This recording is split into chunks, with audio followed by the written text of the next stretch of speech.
Hello and welcome to this live stream where I will attempt to build the Space Marine Heroes, or Company Heroes. I hope you're all doing very well and had a good day.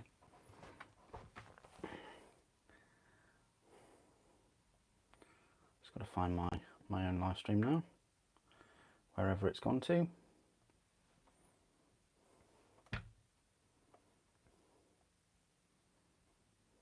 Ah yes, here it is.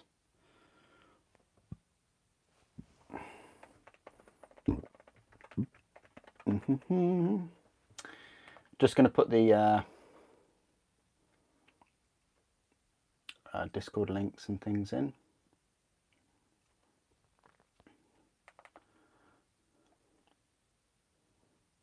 Well, I was going to, and then the silly app didn't like that, what I did. Let's try that. Cool, yep. And then if we pin that.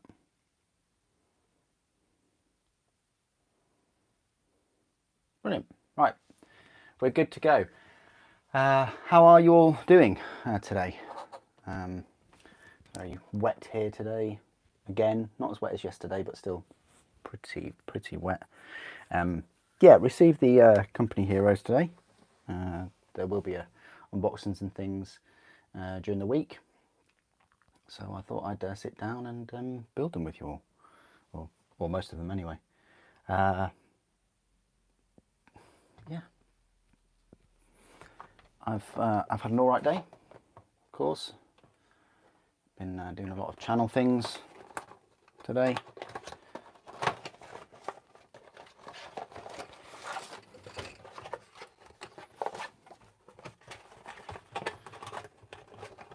Anyone has been watching the Spider-Man live stream, hope you enjoyed that.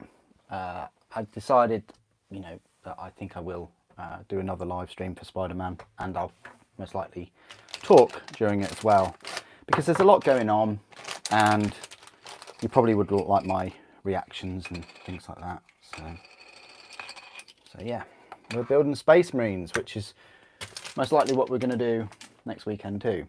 Well, at least on a Saturday evening, hopefully. Nice one. You're all fed up.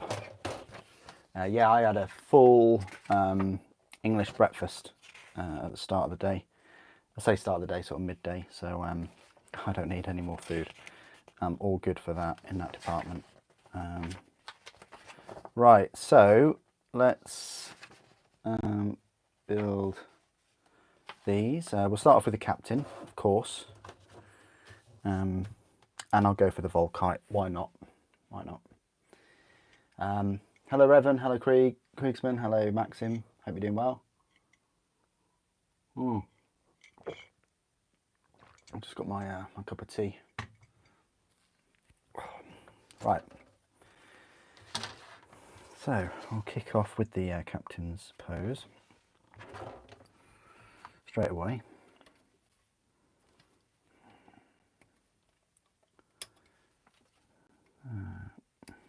Yeah, as always, please don't be shy. Put down in the comments below what you're working on.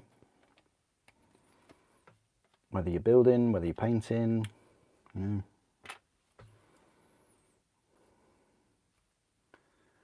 28, 29. The plan is to clip everything I need for every Space Marine on here and lay them out. There's only 5 of them.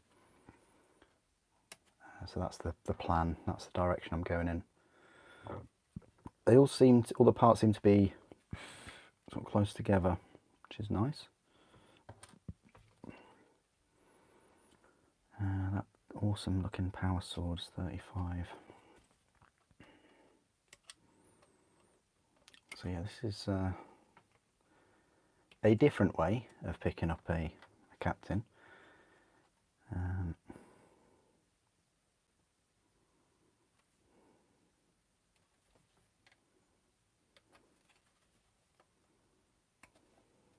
Two.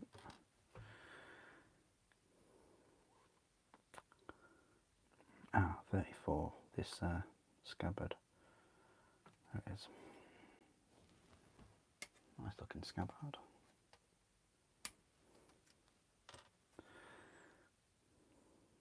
$40.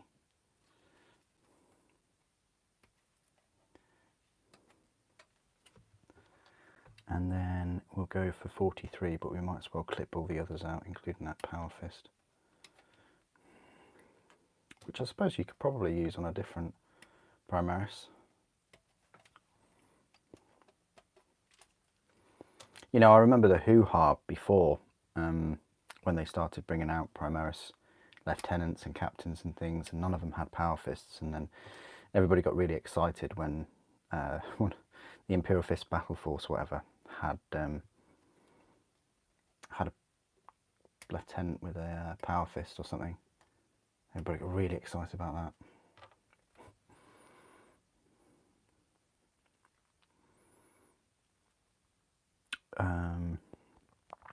We'll get 38 and 39 out as well.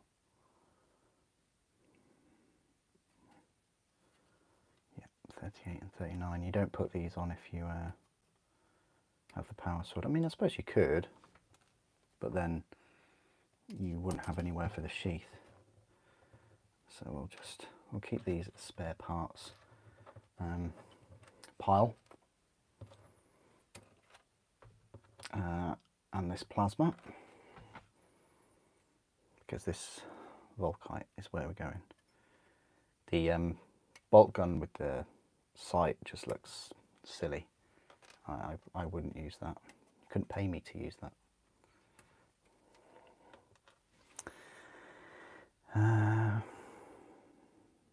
Okay, 47, 48 and 46, so it does have a cape.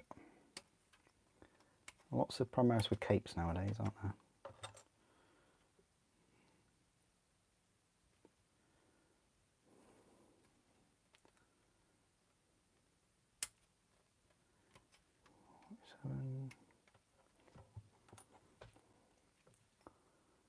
Let me guess, 44. Yep, and 48. Nice shoulder pauldron with the Aquila. Yeah, you got a choice of 3 heads for the captain. Clearly I'm going to use the helmeted one, because I just can't paint faces. 51, there we are. And then he does need that iron halo thing as well. And that's him done. That's a lot of parts, you know. We're going to count up the number of parts. And his big old tactical rock. I even managed to fit a skull on the rock as well. So yeah, that's it for him. 1, 2, 3, 4, 5, 6, 7, 8, 9, 10, 11, 12, 13, 14, 15, 16, 17, 18, 19, give or take. I mean, 19 parts that are usable, you know.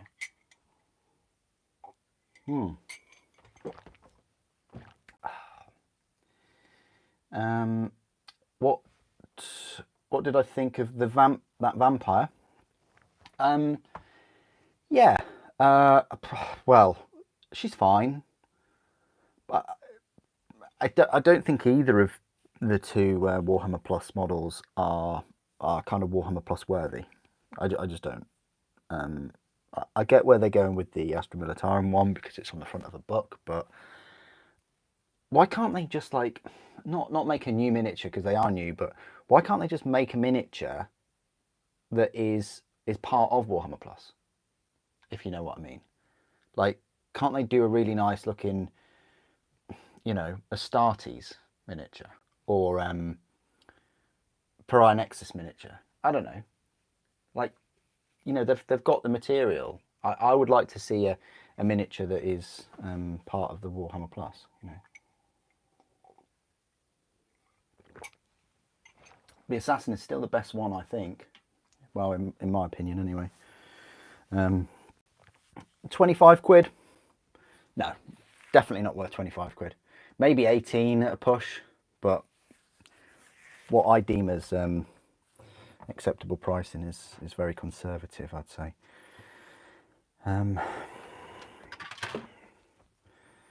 Look at that. That ancient flag is just incredible, though. I think it's worth the price of admission. This ancient banner. It's very cool. I think I was comparing it to the. Oh, I've remembered the name now. The Astrolith bearer. This one. It's actually a little bit taller than the Astrolith bearer's banner. So, you know, and the Astrolith bearer is like a 30-odd pound miniature. So, you know, it's definitely going to be the biggest banner you'll have in your Space Marine force, I think. I mean, look how tall it is. It's huge. Fantastic. Love it.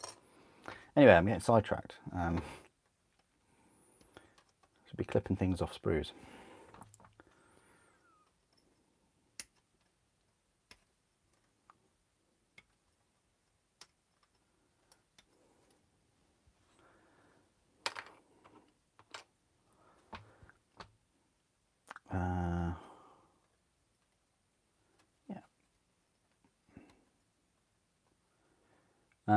Yeah, if you haven't already watched my video from earlier, the Traitor console champion has been delayed. Coming out in November now. They're probably just we know what they're like. They're probably just banking up all of the Forge World Horus Heresy releases so that they'll release them all on one day. Maybe that's the reason. It's just sort of like more and more growing evidence that they do these kind of things now. But The End of the Death Part 2 was up for pre-order today. I don't know if anybody tried to get hold of the special edition. I know a few people that have all of the special editions, so good luck if you're trying to get the Part 2 today. It's a bit odd because they said at the start it would be 8 books, and that was a lie. It's actually 10 books, wasn't it? But they're very nice books, and you can see why it's, you know, taken this amount of time.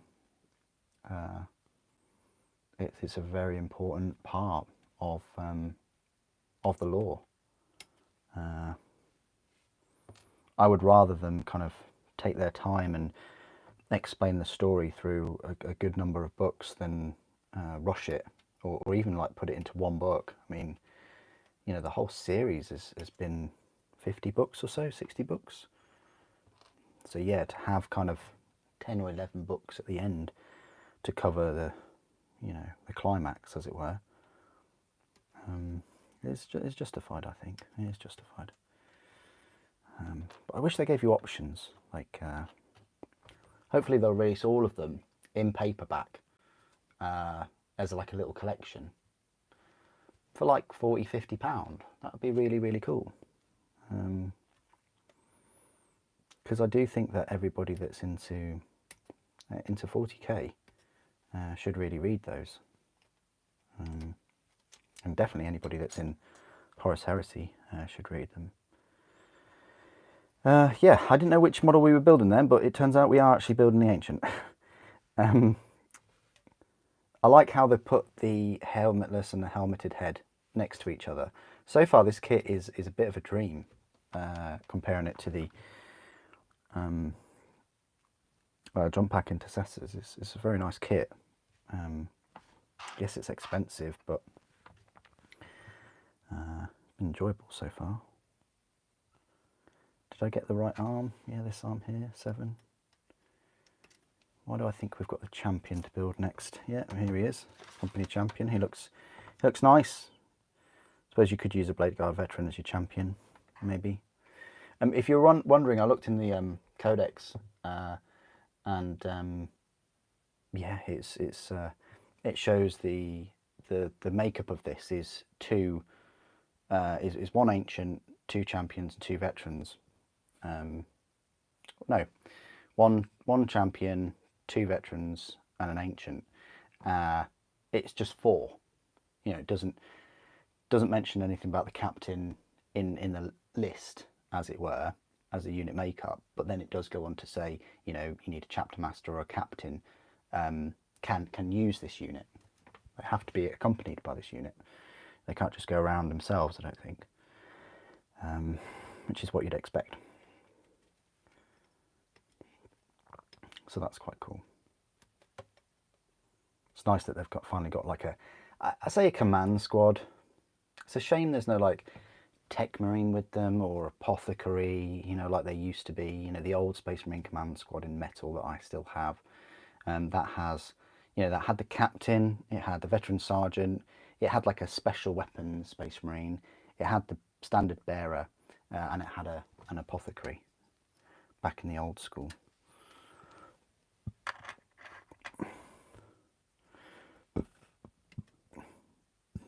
And that's really tonight's discussion, I guess. I know exactly where those models are, so I probably will have them in this review. How cool is this helmet, the Champion's helmet? Let's have a look. Let's compare it to the Captain. Yeah, it just looks like a Blade Guard helmet, really. I mean, the Captain's one isn't anything special. It's just got a skull with a laurel on. This little skull token here for the Champion.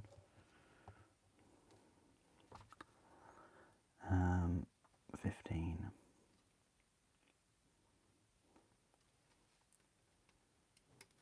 Oh, okay.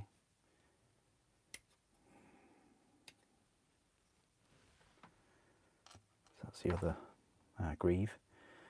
And we've got the arms, 18 and 19. There seems to be a lot of parts per one, which is nice.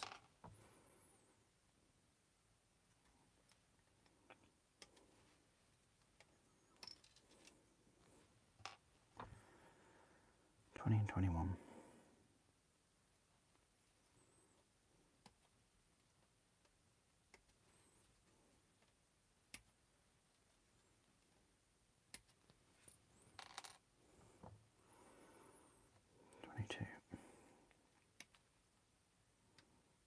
And 23. So the Champion doesn't have that many parts. You build him quite quick. Again, he's also got one of these other things, these little Iron Halo type icons. They all have, except for the, well, I say the Ancient does, but it's atop his banner, so if he loses that, he's a bit scuppered, isn't he? But it's interesting how the heroes, like the command squad as it is, have these "look at me, I'm important" markers on the back of their power plants. I mean, it really, you know, the hubris of it.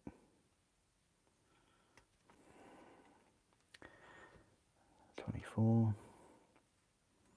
Oh, I better put that. Yeah, that's there.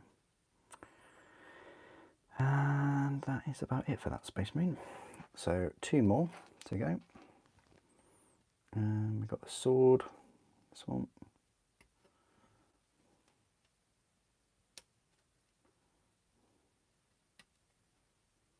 Better get the head off for the Ancient.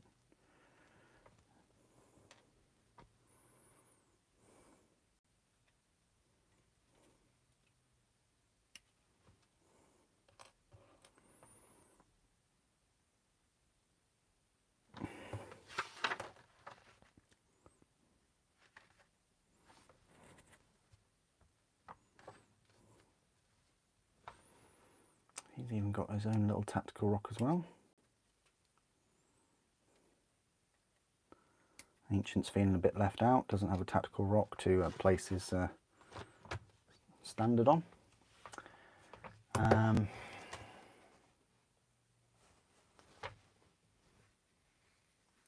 Is the Vet's weapons can be replaced? No. No, they can't. What you see is what you get, Revan. This is the danger of me doing live streams for box sets that I haven't done the unboxing for.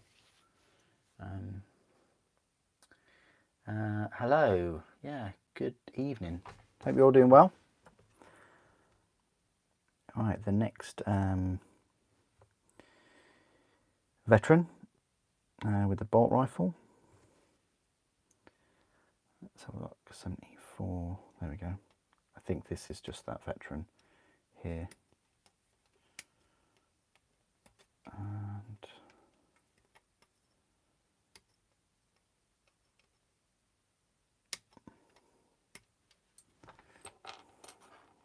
is that 78 for his?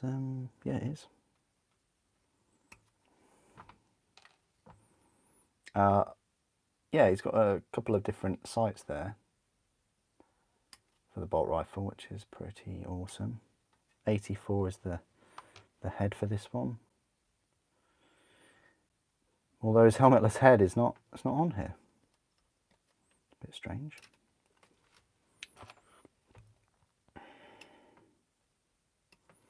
And he has what looks to be some kind of Purity Seal honours thing.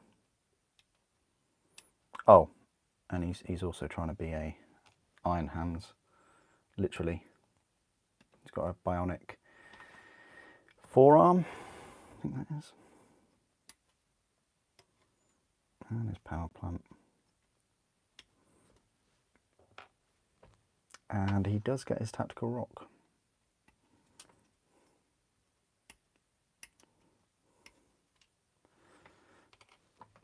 And he's also got all of these pouches over here. So he's packing. This veteran's this company veteran is packing. He's got all the pouches, all the ammunition. He's got his bolt rifle. Very cool. And that's it for him. That's it for that sprue. Oops.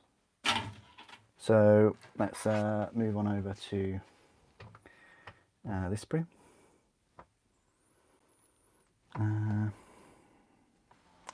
Where's the head 89? Was it back here? Was it the captain? Yeah, it's one of the captain's different heads. So again, that's a spare part. And now we build the veteran with the heavy bolter. Am I back? Not sure quite what happened there.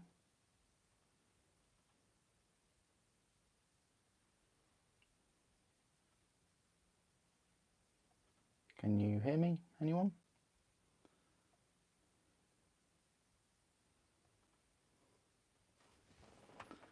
Hello?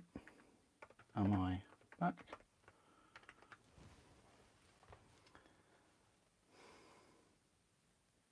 Oh, cool, thank you. Don't know what happened there, it just said reconnect. Oh, cool, thank you guys. Thank you, Ed. And the codex arrived today with the new Space Marines, so much appreciated. I do mention that in the unboxing, so appreciate that. Thank you. I don't know what happened there with the stream. It just said reconnect. It doesn't usually happen. Normally, it's a screen freeze. It's not a full-blown, disconnect. Usually, it's been fine, hasn't it, for like hours and hours at a time.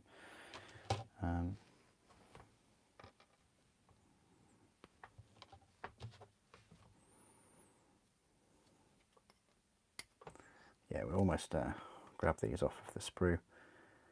63. Right here. Probably the model with the most parts is the captain. It's between the captain and the veteran with the heavy bolter. A couple of different shoulder pauldrons here. I guess I didn't take the ones off for the previous sergeant. The previous sergeant has 81 and 83. They're all different, which is nice. Like each shoulder pauldron is different to each hero. It's a good little touch.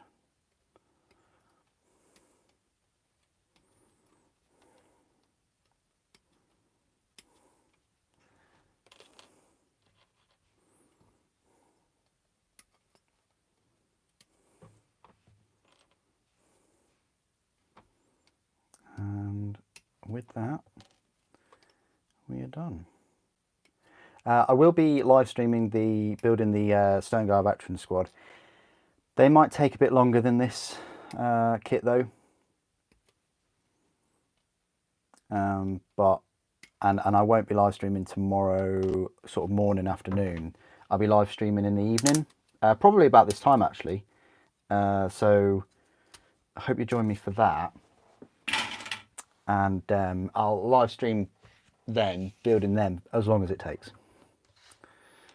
So that might run into the late evening. I know a few of you have work first thing Monday, so but I hope you are cool for the stream.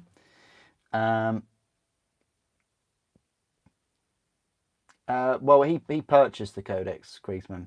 He purchased it, and I basically ordered it.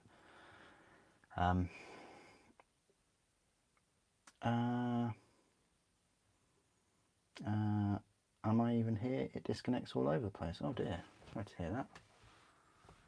That's YouTube for you, I think, because normally it's all right, isn't it? I mean, we get the occasional screen freeze, but that happens when there's no battery, so there's an actual reason for that. Right, let's build this captain then. I'm just gonna clean up all the parts first. What I mean by that is just going to get all of this like sprue flash off.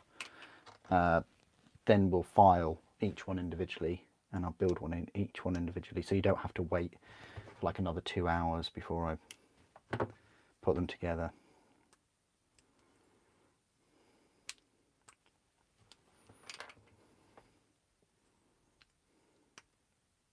And they're heroes at the end of the day, and they're, you know, £40. It's not, they're not kind of normal base troops, so I wouldn't usually just clip them and then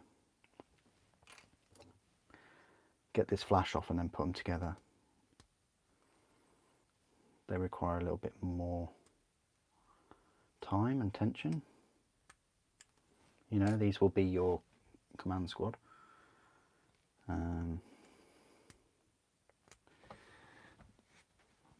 Oh, thanks, Sampler. Thank you. Primaris Grav Cannon squad.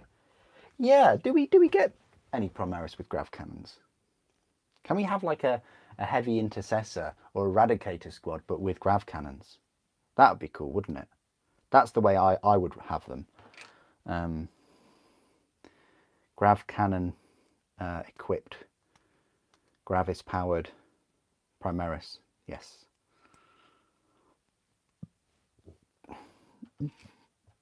Out of all the weapons, I think that would suit them.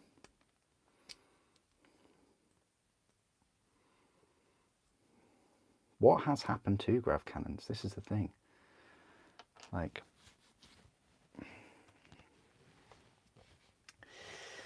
Enlight my super, what's your take on current edition Codex release? Current edition Codex release. Well, we've had 2 10th edition Codex releases. One was Tyranids, which I wasn't a big fan of, and the other one was Space Marines last weekend. But I obviously managed to get the Codex this weekend, thanks to Ed. And the Space Marine one, the first look isn't going to be until Tuesday, Wednesday, Thursday next week, and I will be comparing it to the 9th edition. Those videos take me a long time, so, you know, thank you anybody that watches those and supports those. I appreciate it. Those and the full kind of army release videos take the longest, so thank you for the support for those. But yeah, it's actually not too bad. Like the Tyranid one, I'm not a fan of, but the Space Marine one is better. I mean, I'm incredibly biased because I do like Space Marines. Space Marines are my favourite army. I mean, my favourite faction obviously is Titans, but you know, my favourite kind of infantry army, I guess you'd call it. mean, Custodes come a close second. They really do. I mean, up until last weekend, it was clearly Adeptus Mechanicus. But something happened. And, well, there was an accident with some flammable liquids. And let's just say I, don't have much of a Mechanicus army anymore. But I'm looking forward to their new releases. I've heard that there is some kind of like super cool sniper unit coming out. Can't wait to see pictures of that. I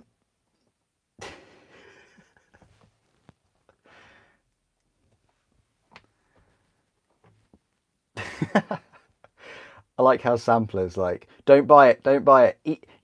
Don't buy it even for the channel. Super, you bought so many things just for the channel before.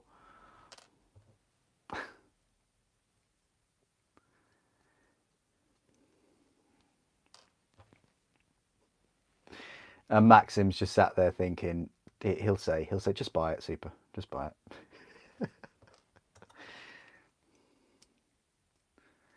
Buy it for the memes. No, I bought the Morbius tank for the memes. Morbius time.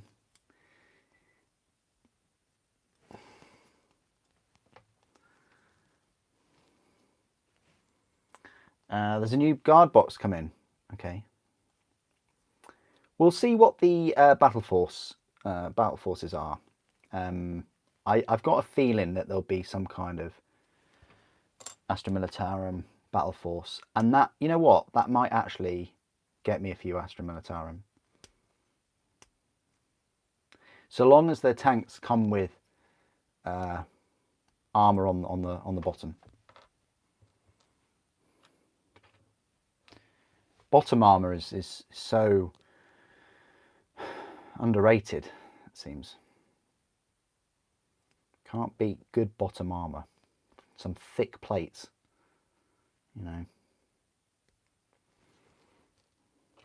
Anyway, if it's under £150, Kriegsman, it's Games Workshop. All the battle forces are going to be £300, but they're going to include £310 worth of models, okay?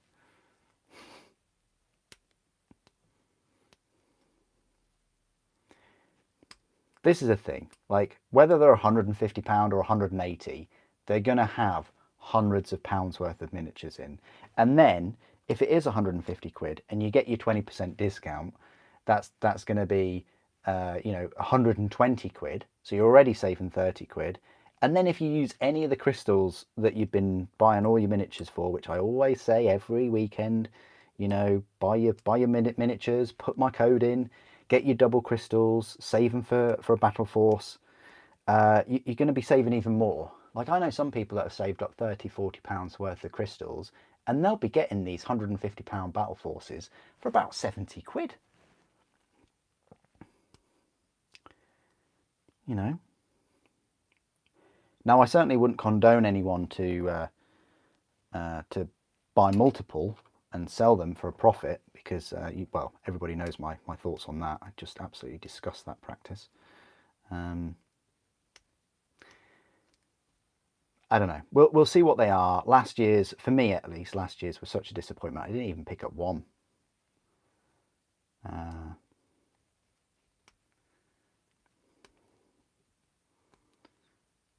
This year, I wonder what their tact will be. Whether they'll, keep with that tact and have characters in them again. I don't know. You'll send me the. Oh no! Don't do that, Maxim. Don't send me any money for a stilt skin. I would rather have the baby carrier. Oh, go on then. I'd rather have a Primaris grav tank with all of the grav plates and things. Plastic card. Yeah, but like it's sad though. It's sad when you. I mean, these models, Griegsman, they're not a tenner. You know, how much is that Dawn tank? 60, 70 quid, something like that. The least you can expect is it has all the pieces with it. Like, that's the bare minimum I expect. Some bonuses is that it's fun to put together, that all the parts on the sprues are close together, that it's also quite fun to paint, that it's got some decent rules but not game breaking rules, and it's got some cool weaponry and some nice special rules and things. I don't know, maybe my expectations, maybe I'm not the wrong person to ask about that, of what I expect from a miniature. My expectations are just way off the charts. I think that happens when you've bought so many miniatures and built thousands, and you know, not just the plastic but the resin too. That sounds like a quote from a Star Wars film. Stiltskin stocking stuffer. Oh wow, that's a bit of a mouthful.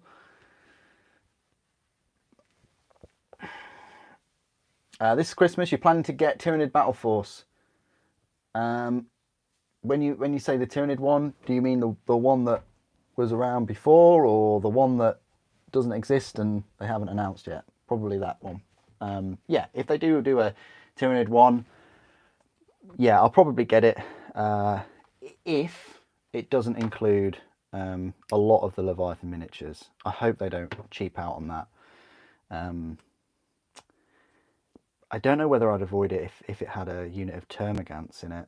If it had Hormagaunts and some Genestealers, then I'd probably bite. Also, if it had another Lictor in it, that would be a good shout. But if it has, like, you know, the Psychophage or whatever, and a Carnifex, you know, Screamer Killer, sorry, and it had the Termagants, then yeah, I'd start to be a bit put off by it.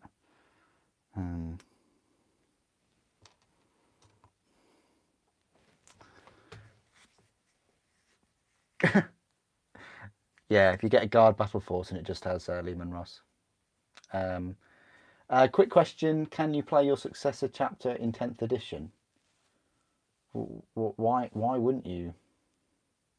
Like, are you tournament play? If you're not tournament play, I'm pretty sure the other person doesn't care. I think it's up to you. It's up to your player, isn't it? Your opponent. If only Guard consists of Leman Russ only. Yeah, I said that. Same dude who signs off on Stilt Sniper must be the same guy who designed it. Possibly, yeah. The upcoming that hasn't been announced. Okay, Revan. I don't have any ideas on design. Well, I went to a Turkish kebab shop the day before and had excellent.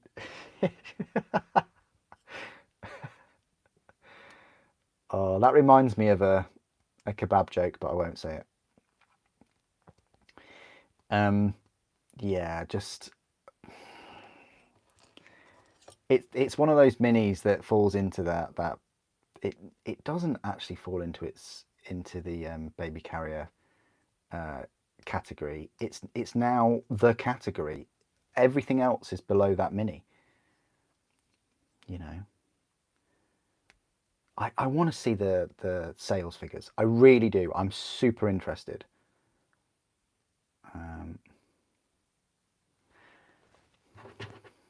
Just for that, I'm not Mealy. I'm not interested in like sales figures of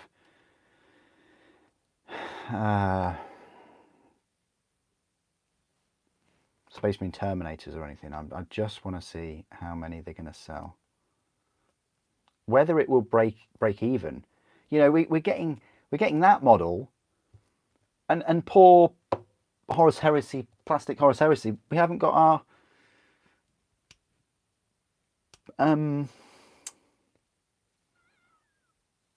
Breacher squads in plastic, or we haven't got plastic Dreadnought drop pods.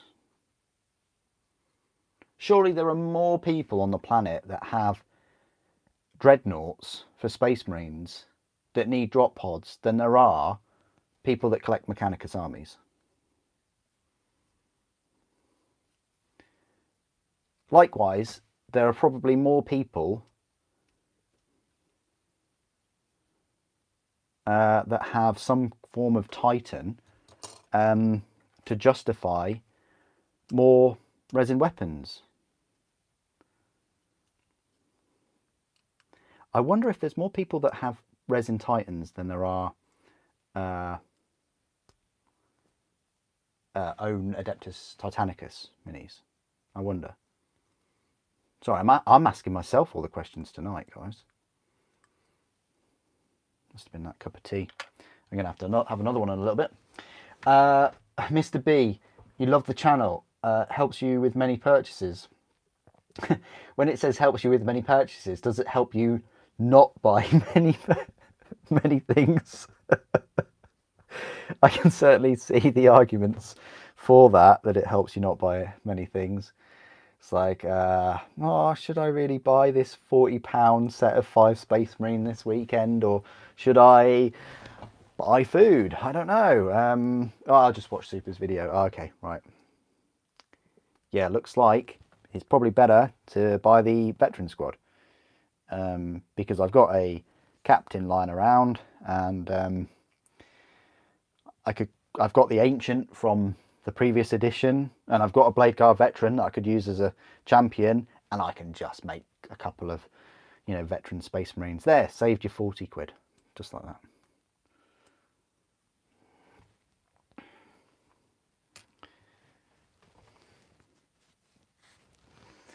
Yeah, thank you. Thanks again, and thank you, Maxim, for thanking the people that thank me. Wow, it's like a big old thanking session.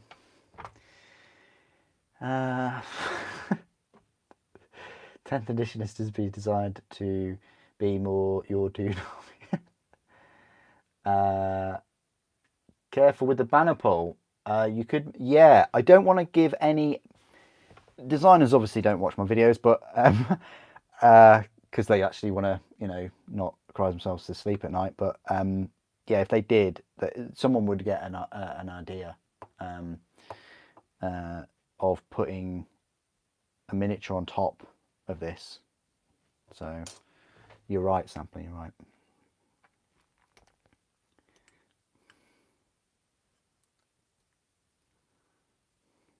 I mean, I wonder,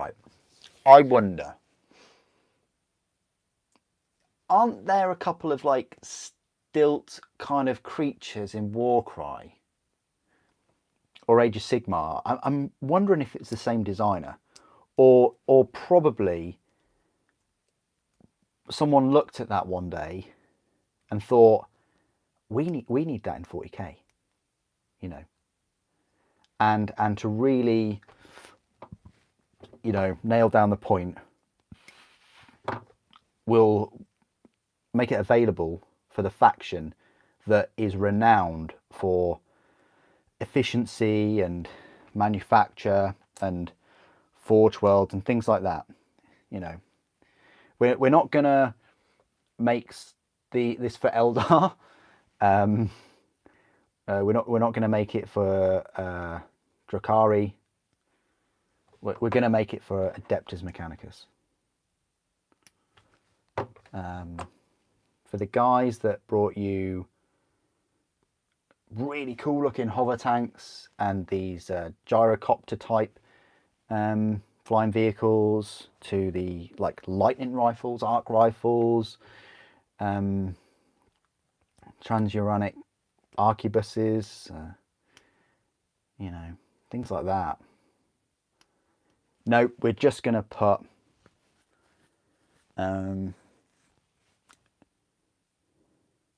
basically Elijah Wood on some stilts. So yeah, if you've watched Sin City, you'll probably know what I'm talking about there. It's Elijah Wood reborn, isn't it? Warcry has a faction or two on. There you go. So we know where it's come from. Thank you, Maxim. Oh, sorry. Let me read some more comments. Oh, no. No. I mean, I would have preferred like a heavier Sidonian Dragoon, like a bit slower, a bit more armoured, maybe, and a bit of a beefier weapon. Why couldn't we have had another bipedal walker that was just a beefed up Dragoon that could, or I don't know, call me crazy, maybe some kind of like leader on one of those bipedal walkers, because it's a really nice kit that I don't own. I don't think I do own one. Actually, do I? I can't remember. I can't remember. I know I liked it so much that I wanted to get more, so maybe I do have one somewhere. Yeah, Inspector Gadget, yeah, definitely.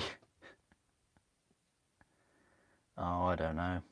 They've given up on rewarding their design team, and for me, that certainly takes away the kind of human aspect to the hobby.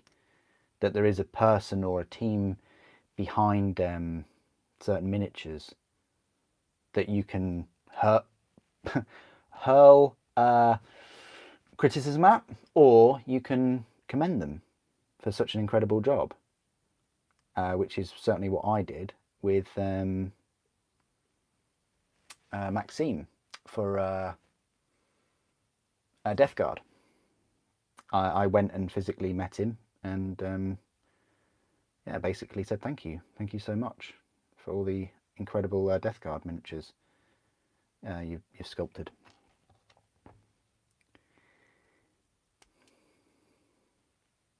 Yeah, and when you take like the human aspect and things out of this hobby and you know, actual creative talent that go into these, you're left with like a faceless kind of big corporate billion-dollar organization.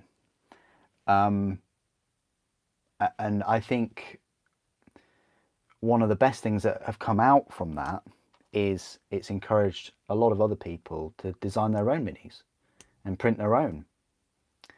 And you know, that's great because you're learning a new skill, you're designing things, you're spending your own time, even if it's just making Space Marine looking things and printing them out. Who knows where that could lead? Like, you could go, oh well, these Space Marines, you know, are my favourite, but maybe if I tweak this or maybe if I tweak that, I could make it so much better.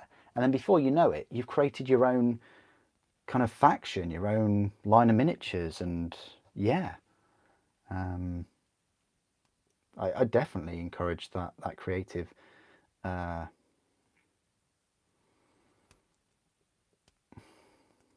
ingenuity.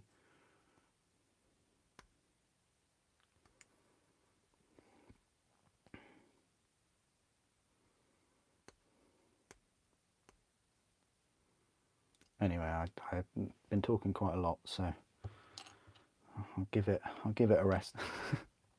I do go off on these tangents, guys.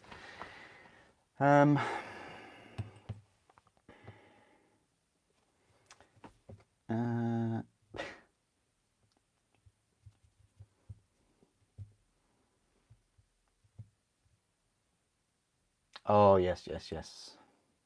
Be'lakor, lovely. Yeah, completely agree, Sampler. I just think of Clone Wars and I think of like the spider tanks and things that they have. You know, that, yeah, you know, just Mechanicum. There's so much because obviously all the wars and things they had on Mars. You know, just incredible. They have so much to draw from, and Dark Mechanicum as well. Dark Mechanicus. It's an untapped fountain there of some incredible creativity.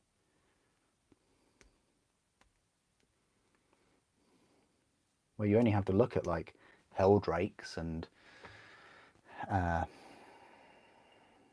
Hellforges. You know what I mean? Or the Warp Fiends and even Despoilers. Like in some of the novels.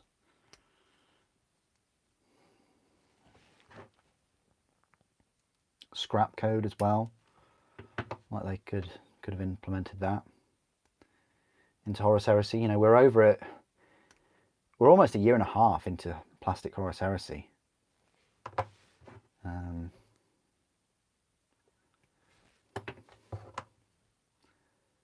But saying that, we did get 3 plastic Cerastus Knights, which is fantastic, and those kits are not going to be going away anytime soon. They're a great little project.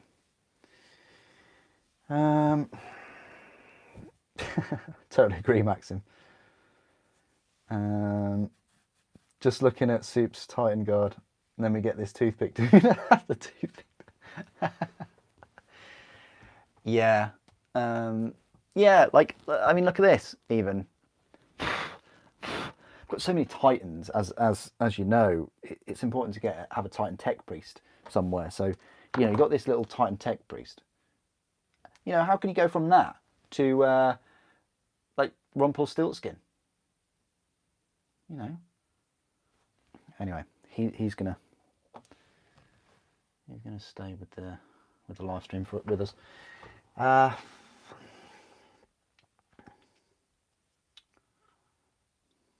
You're building Plague Marines right now. Incredible. You know, I enjoyed the Death Guard so much that I even painted a few. I know. Hope you're sitting down when you heard that.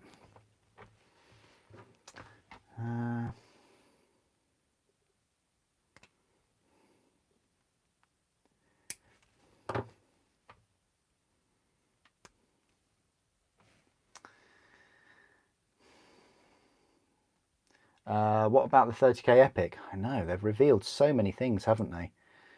This Legiones Imperialis.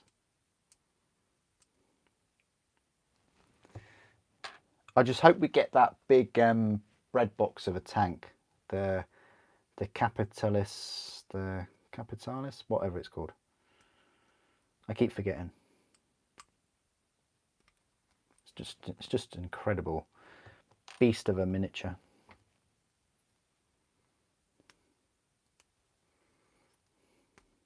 Are we getting mini Primarchs as well? Did they announce that? I mean, they want us to use Primarchs in all our um, 28mm scale games, don't they?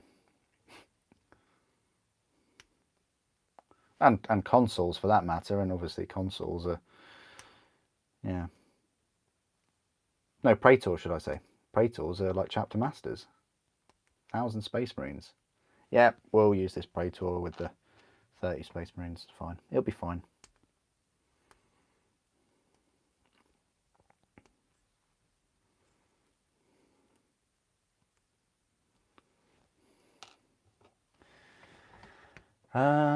Even a console's in charge of 100, aren't they? So,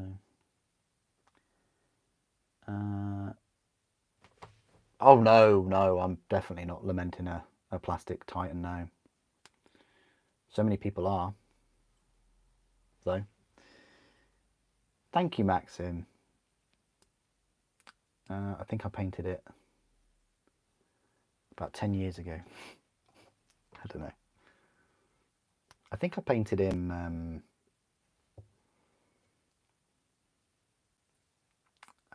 with the Reaver Titan.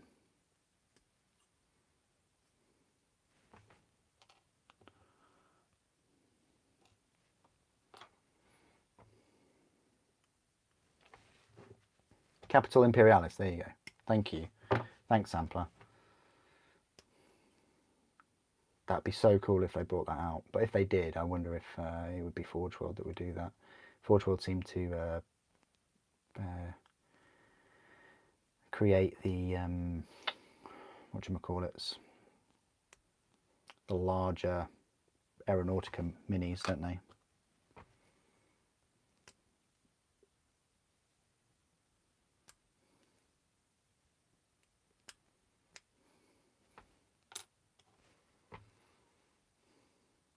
That and a plastic Thunderhawk, yes. Yep. Don't get me wrong, I would love a plastic Warhound. I really would. I can't see them releasing it any cheaper than like £250 or something like that. And it's not, they don't have to convince us. Like, we will go out and buy those kind of things. Even more so the people that have like a single resin Titan. The people they have to convince are the shareholders. You know, they have to convince the shareholders that a £250 plastic miniature will sell, and will sell well, and make them a fair bit of money. Likewise, you know, £250 or even £200 Thunderhawk. It's not us they have to convince, it's people higher up. Higher up? You know what I mean? Like in the scheme of things.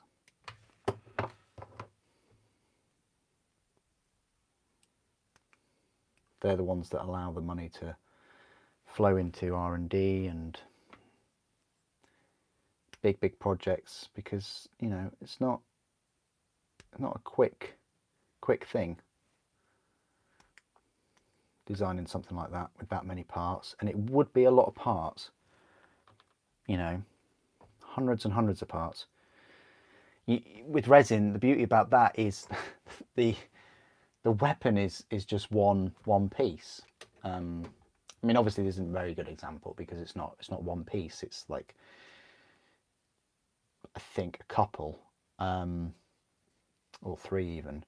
But yeah, getting that into plastic, it's not like, oh, it's just two halves. No, it'll be many different parts. And obviously, either if it's many parts or it's large parts, it's going to take a lot on the sprue. And the more it takes on the sprue, the more sprues you have, the more different sprues you have, the more metal molds you have to make, the more metal molds you have to make, the more you have to sell to, you know, pay for the cost of them.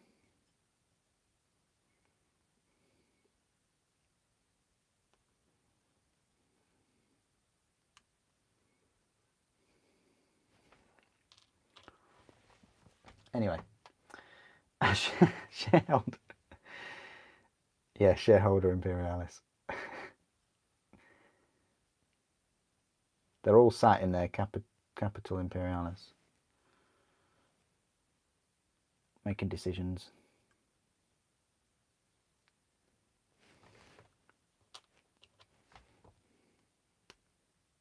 So yeah, if you've just tuned in, I will be building the Sternguard tomorrow evening. Probably about the same time as this, about 6 o'clock, maybe a bit early, probably 5:30, depends. But should be here for 6.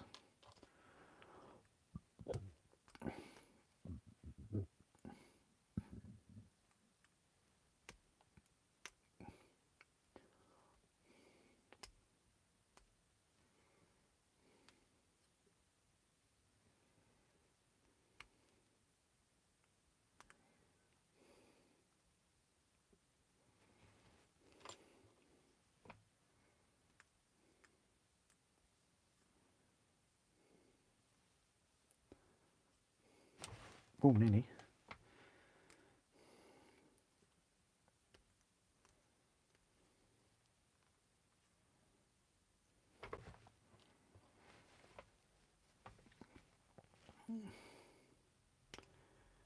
Yeah, something new. That would be good. Yeah. Rather than just a copy and paste Mars pattern. That would be cool. Okay, that's all of these, you know, sprue extras wiped off the planet. So we've been an hour. I probably would like to go get a drink about now, just a cup of tea. So, oh no, we didn't finish this piece. Yeah, I'll go grab a cup of tea, and then we'll build. We'll clean up all the parts for the captain. We'll build him, and then we'll go through each one. That veteran probably has the least part. So does the champion. Then I'd say the ancient. Then that sergeant. Then the captain with the most. I would think. Captain's got about 19 parts or so. Right, I'll go get a cup of tea. Find some cake. You know what? I would love some cake, but there's no cake in my household. Right, okay. What I'll do is I will be right back. I thought you were going to say my production costs with my spared no expense. I could get the Emperor Protects, couldn't I? I could. Yeah, I could get the Emperor Protects instead of Bebop, but then people wouldn't know where I've gone to. They'd just see that.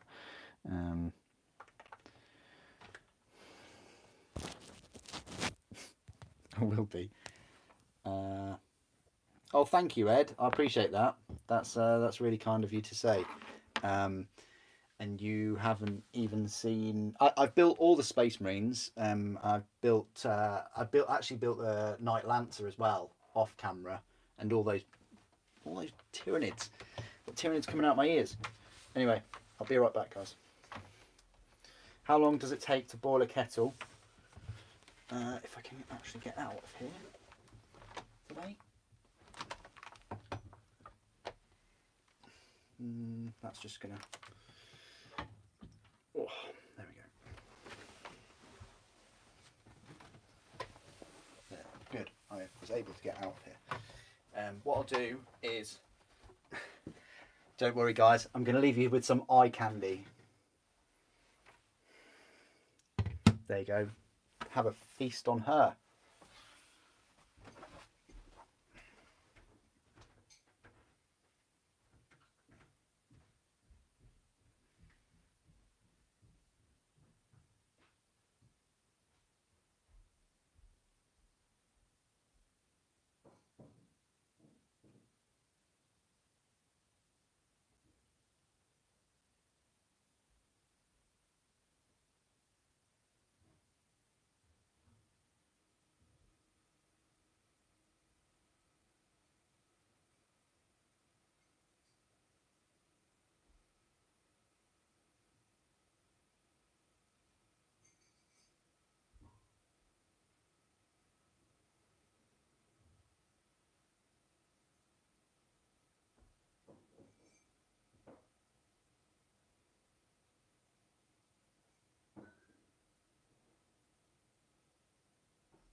Okay, I'm back. So I moved my Bay out of the way. Michael Bay.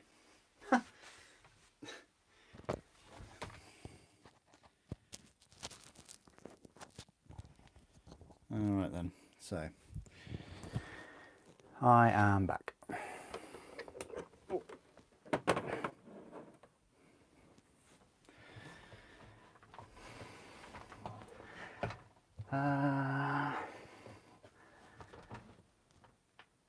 Size comparison. What, with the Stiltskin?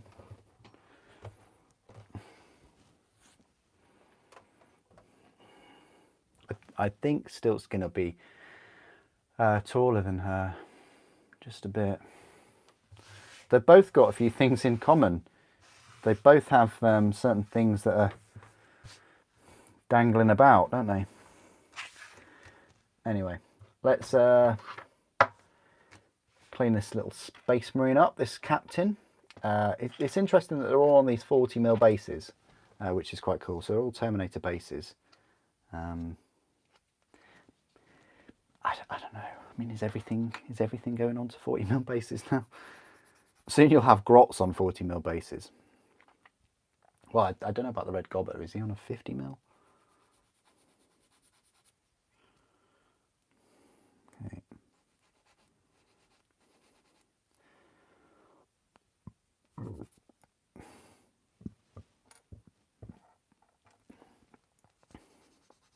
I will pick up the Brutalis Dreadnought, the Lieutenant, and maybe the Desolation Space Marines. I don't think I should, but I have to for the channel, really.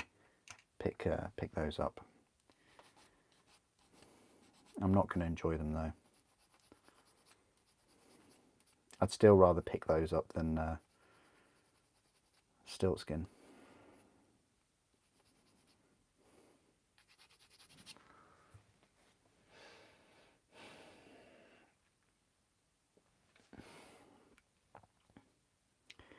What about the Brutalis? Brutalis is fine. Don't really have an issue with the Brutalis. I've got more of an issue with the actual Ballistus. Ballistus is just meh. It's just so boring. We've seen it before. Mortis Pattern Dreadnought. Wow. Okay. At least the Brutalis has multi-melters on its chest. I mean, that's some hot stuff.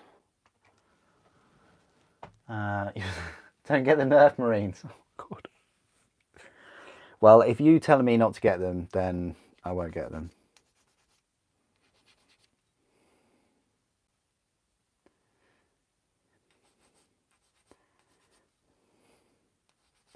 And this is from a guy that has 3 Gladiator tanks, so I know he knows what he's talking about in terms of hobby limits.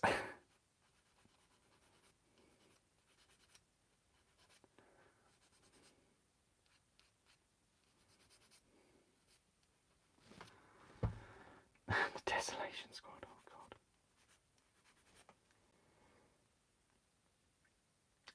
Cardboard box, 40k aesthetics, yeah.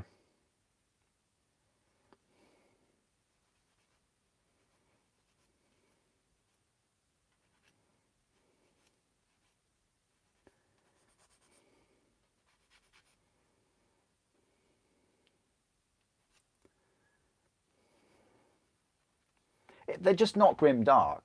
Like, whatever your excuse for having like little rocket launchers and rocket propelled, you know, whatever their weapons are, right? They're just not grim dark enough, and they're also not unique enough to compare them to the like do all anything gun from Fifth Element. That was cool, you know, what a great film. But the Desolation Marines,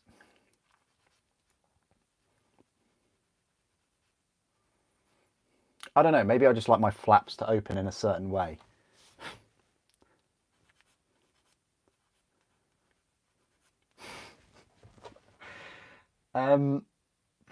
If if they made them with Gravis armor, people would like them better. Yeah, they would. And you know what? Put rocket launchers on their shoulders as well. Rocket launchers on shoulders always works. It always works. Don't put rocket launchers on rocket launchers on rocket launchers. You just turn it into a flash gitz.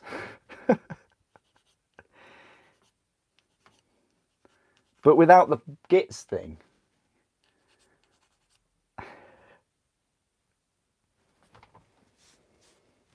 Capital Imperialis was. Why am I still getting comments that say Capital Imperialis? Unless you're watching the stream from earlier. 16 parts with mold lines. I mean, you had 16 parts. I was ready to go. Okay, 16 parts. That's still fewer parts than this captain, but then when you told me mold lines everywhere, oof.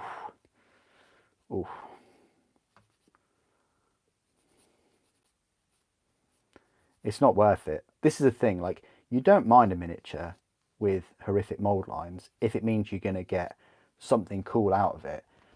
Genestealers are a great example, like the new Genestealers. They look brilliant. They're worth those mold lines. Even the new Jump Pack Intercessors, they're worth it because actually those poses are pretty good. Terminators aren't really an issue with mold lines. The Infernus Marines, they're not worth it even if they had a lot of mold lines. They're just such a meh unit.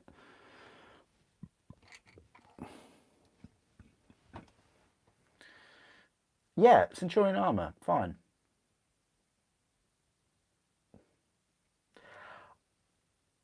I like Centurions. I don't like Centurions with assault weapons and no helmet though.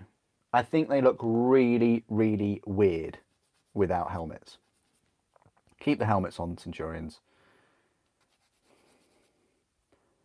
And the reason why the assault weapons look weird is because you've got these big drill fist things, and then you stick like melters and things underneath them, and it just weighs the whole thing down. I get it, it's a big, powerful exosuit armor. It's a Space Marine in power armor inside another suit of armor. Get it? I totally understand that, but it just plays something on your mind, I think. The ranged ones with helmets, fine. You can get behind that. They've got fists. They've got a las cannon under each fist, or a grav cannon, or a grav cannon and the grav amplifier, because they're like a combi thing, aren't they? Heavy bolters, really awesome. But no, the Desolation Squad. It's almost like the Infernus Marines as well. I think Infernus and the Desolation, put them in grav, in Gravis armor. And then for the person that commented earlier, make a new type of grav cannon eradicator type squad called a grav annihilation squad. I don't know. Just giving Games Workshop ideas here for free. Aren't we all? We are all doing that. We all do that. Well, if they're bringing out models like Stiltskin, they sure well need ideas.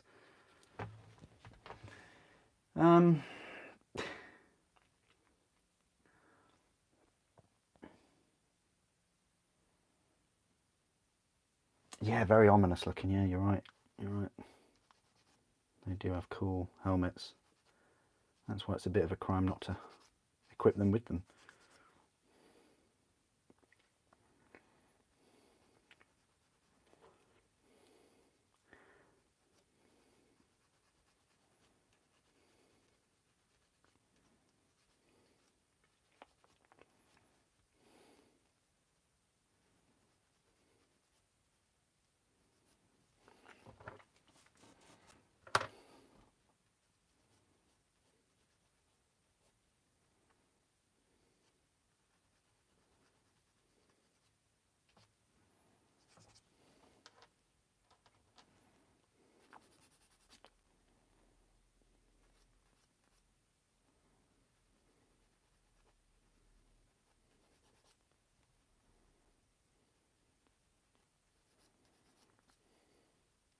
yeah, past couple of days, there's been no chance of me spraying anything with it raining non-stop. And I can't spray inside either. You know, I really wanted to spray the Seraphon Wraithbone and start painting them for you guys, like I said. But I think at this current rate, we're just going to move straight into November. Now that all the Tyranids are done, like they're all built, just got the Termagants to kind of clean up. All the Termagants are built. Everything is built for Tyranids. Just need to clean up some of the mold lines on the Termagants. But everything else I can spray and start putting my blue wash over. There's a few paints I need to pick up as well, you see. So, you recommended the Trug's Great Troghead? No, because it's just a paywall for the Great Trug, isn't it? It's just a paywall for him. I'll wait to get him separately, but I would like to pick him up, yeah, because I think he's a nice model. And when he's available separately, I'll probably pick him up with that separate Gloomspite Gits Mini that they also released a week or two ago. Forget its name. So many units and names in my head at the moment.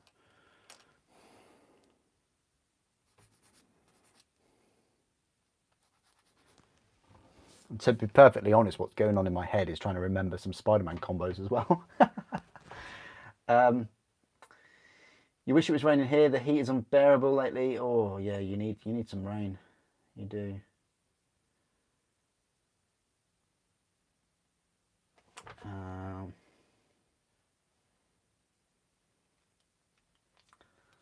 Oh no, I couldn't do that. I couldn't be spraying when it's raining.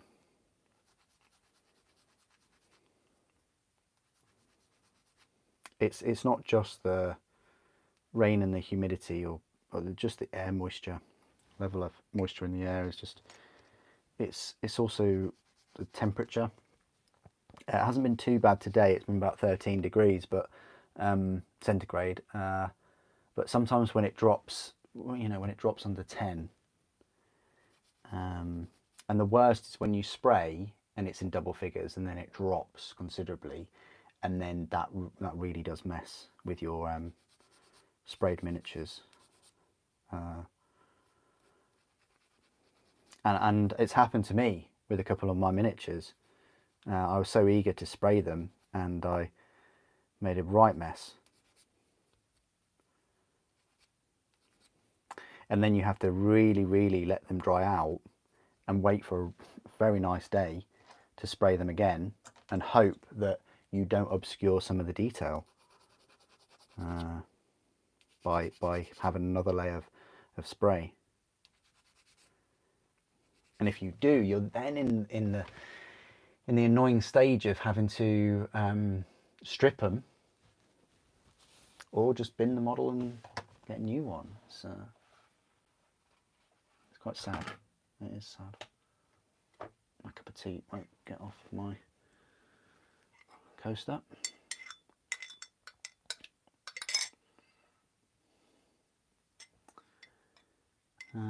5 degrees temperature between you. So are you colder, Maxim, where you are? I mean, I haven't checked the temperature now, but when I drove the car a few hours ago, it was 13.5 or so. Oh wow! So you're at 7. Wow. Okay.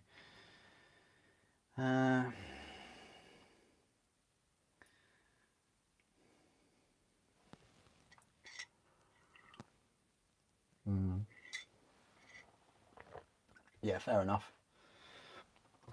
I suppose I could put them on the radiator.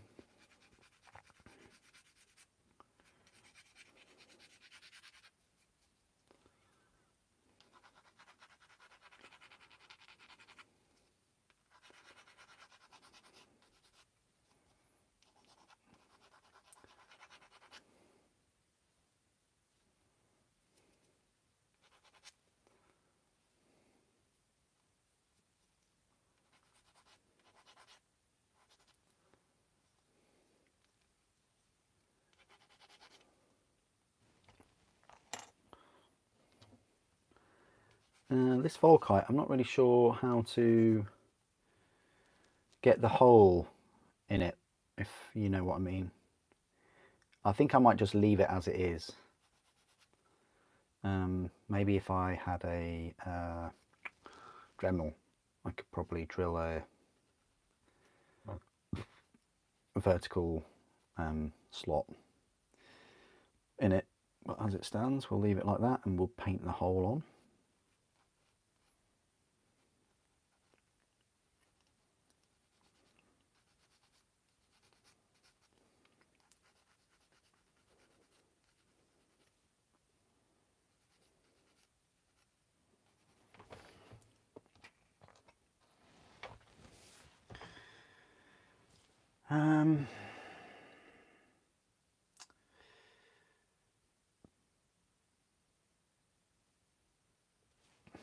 Yeah, no, that's fair enough. It's always good to share what works for you, sampler.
Yeah, a lot more parts for this Stoneguard set.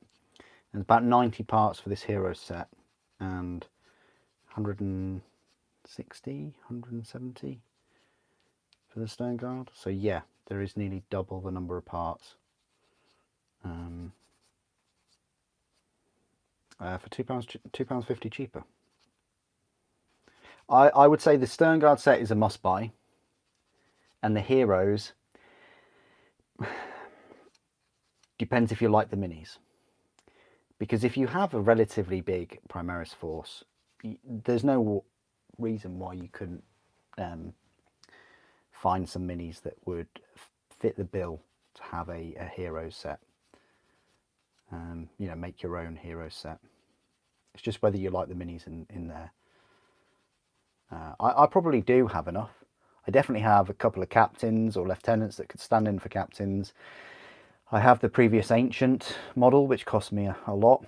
I don't think I have a sergeant with a heavy bolter though, but I do have Blade Guard veterans or even other lieutenants with swords that could step in.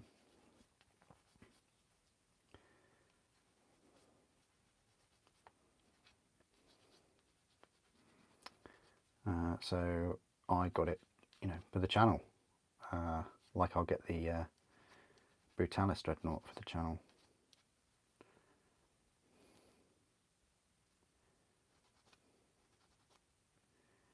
The Lieutenant Cassius or whatever his name was from the Hachette Park Works subscription. He'd make a good company champion.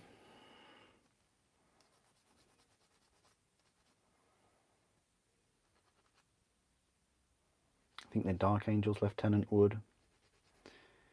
The Sergeant Kronos, not Kronos, the other one. Sorry, the Lieutenant holding his helmet.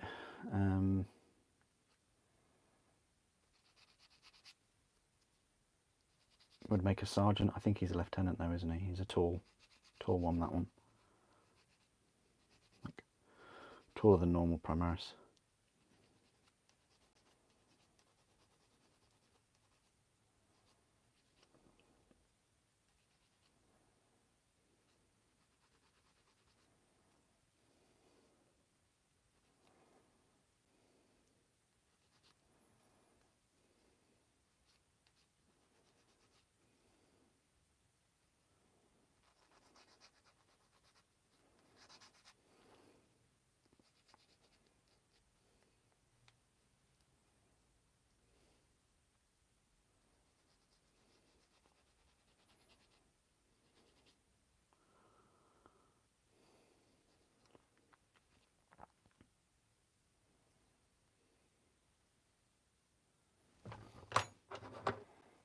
Alright, just a couple more pieces to clean up and then we can build this captain.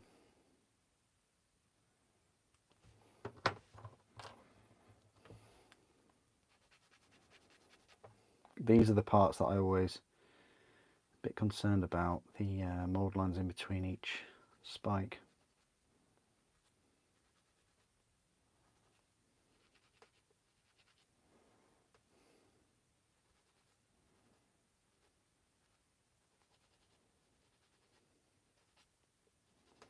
Okay, the shield thing.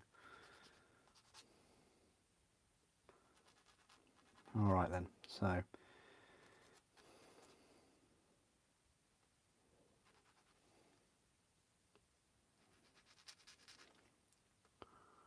right, that wasn't too bad.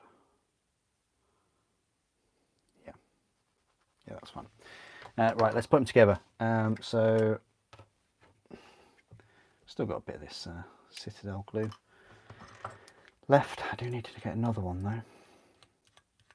It's all those Tyranids, you know. It sucked me dry for glue.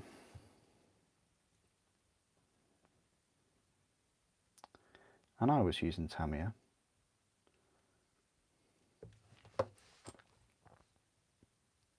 The thick Tamiya, that is.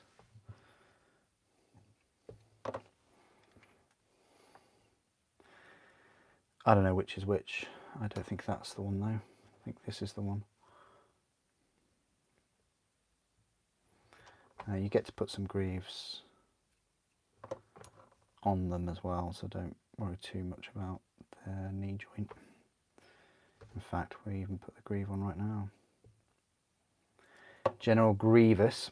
So that will go on there.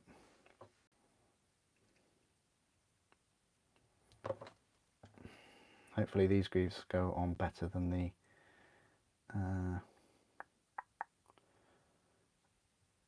jump pack intercessors.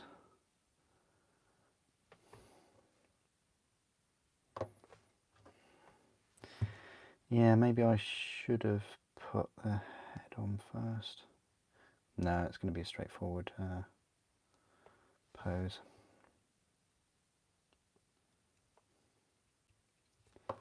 Put him on his tactical rock straight away though.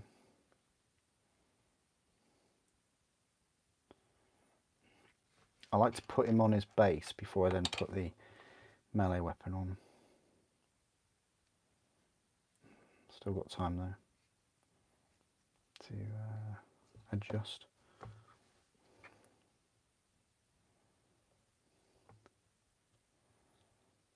Yeah, that's fine. Yeah, I was a bit conscious about that.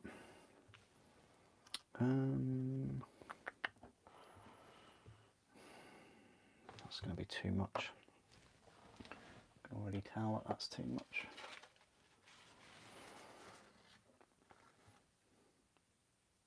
That's better.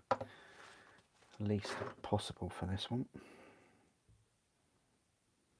Yep.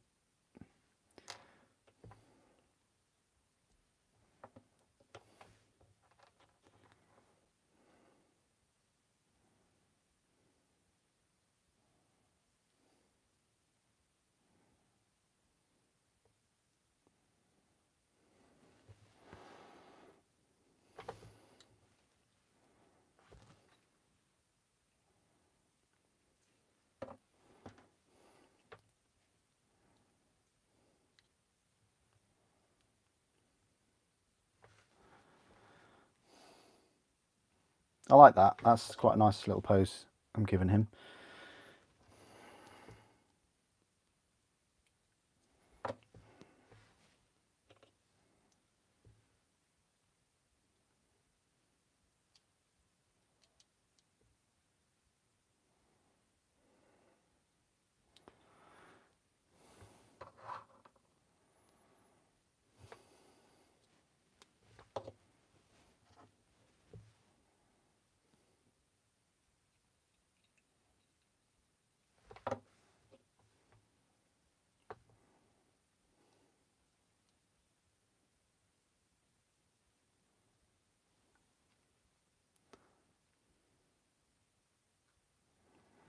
He's got this big old holster for his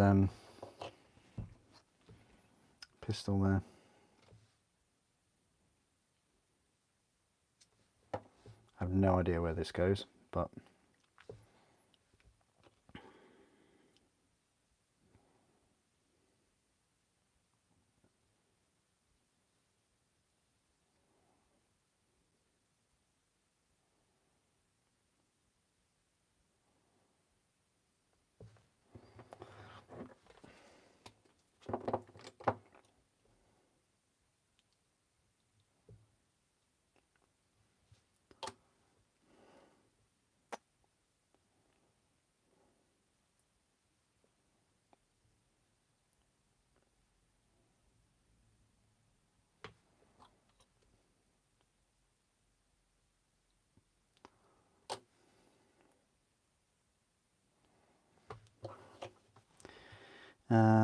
maybe I should have put the pauldrons on first.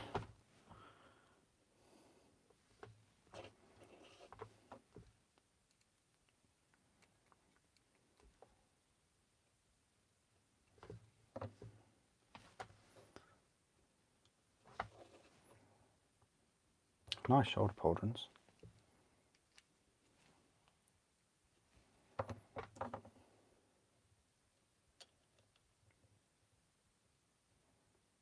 Yeah. I would suggest that you put that shoulder pauldron on first. But still worked out. It's fine. He says. I just saw that wobble about.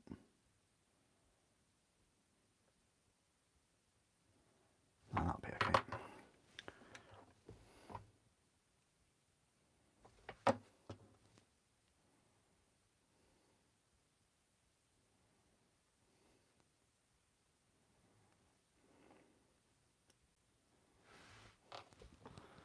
I keep forgetting my tea.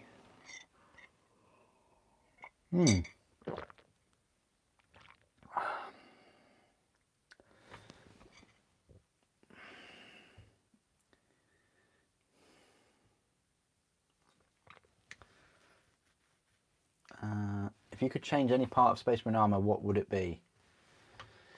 I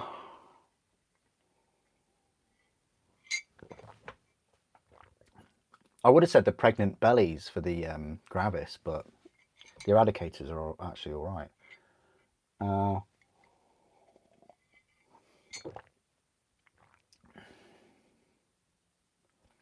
How kind of cumbersome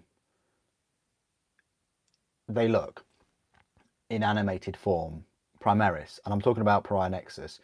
I think Astartes, they just look incredible. Like everything is in proportion, sizes, just they look fantastic. I don't know, but one part of their armor,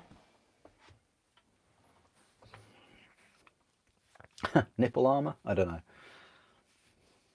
Power plants are fine. Helmets look good.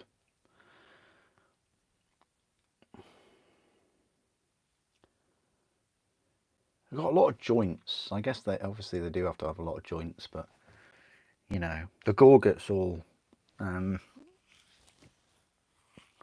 negate the vulnerability of neck seals, which is nice.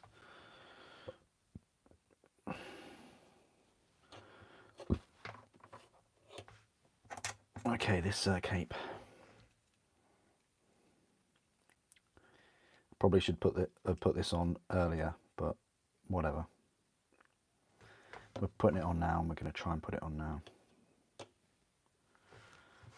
Hopefully without touching any glue. Would be a bonus.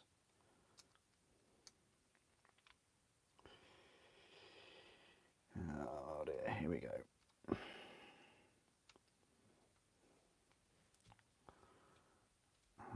So if we work that in.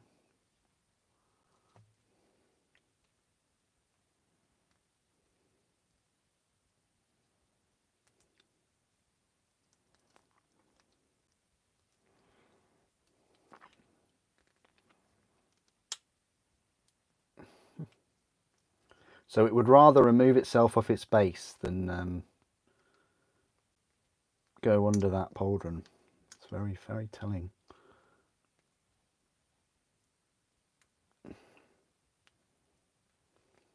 Very, very telling.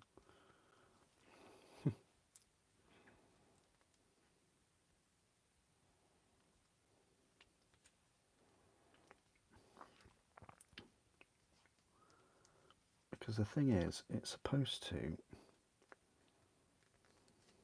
slot into there, unless I'm reading that wrong.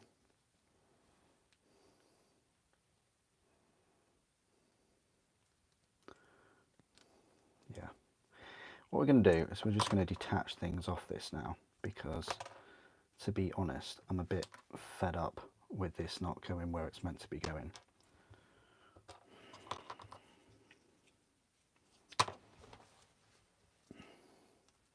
I mean, if you put a hole there for it to connect to there, it should be connecting there. And it's not. The hole doesn't match up. Oh, there it does.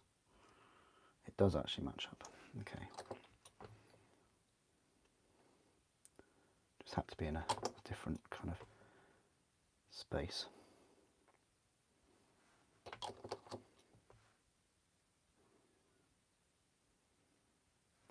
Yeah, cape on first is the new rule. Or just don't put the cape on at all, and then you can have the freedom of painting the cape and then putting it all together.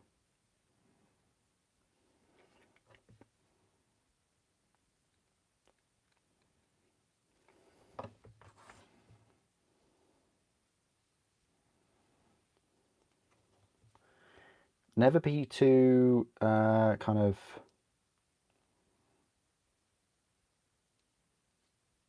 unsure about whether to do that. Like, just be brave. Just be brave with all of your miniatures. If there's something not going right with them, break them. They came in pieces. They can go back into pieces for a short while. As long as you then are happy with the end result. Yeah, but never be too concerned about doing something like that, because that can debilitate you, you know.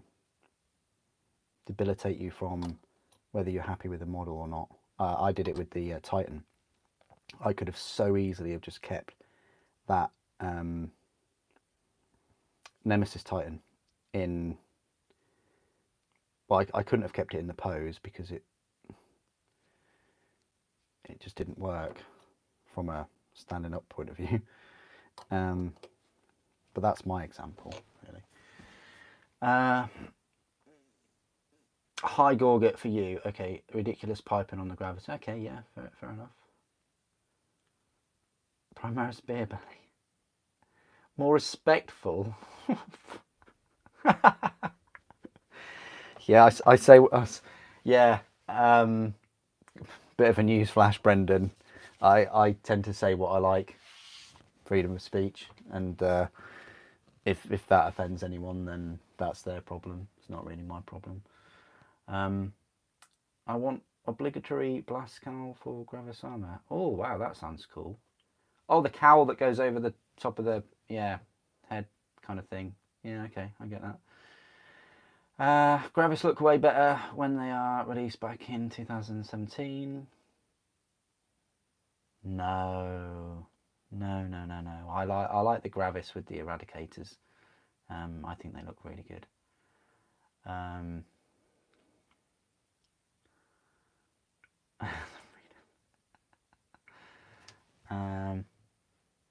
Yeah, exactly. Yeah, it's good kit bashing, definitely, Brandon. Like it used to be really good with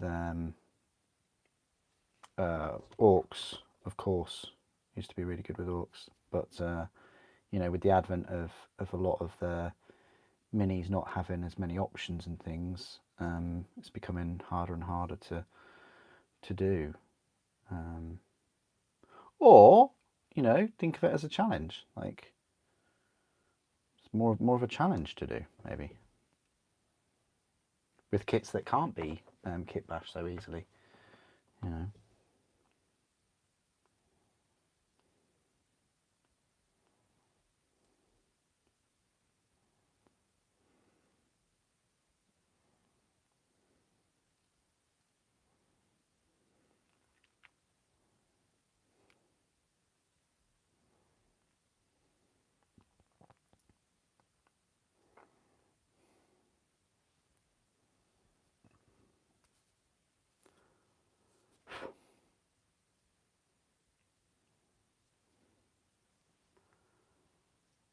Excellent. Right, so we've just got the power plant to put on.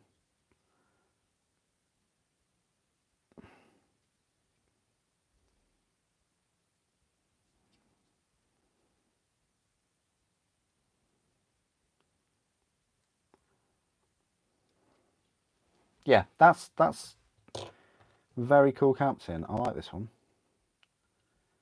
Again, you don't have to go for the Volkite power sword that I have. You go for the plasma pistol. You could go for the power fist. So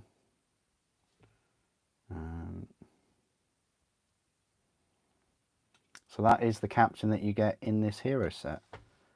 Very cool model. Yeah, I like that.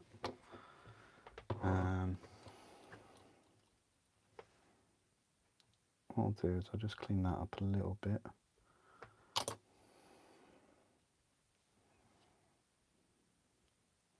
Yeah, neck seals are strong with this one.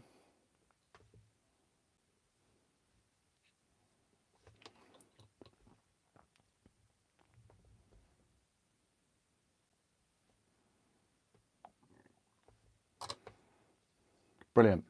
That's the Captain done. I'm happy with him. So that's the first one down. 4 to go. Now we're onto the Ancient.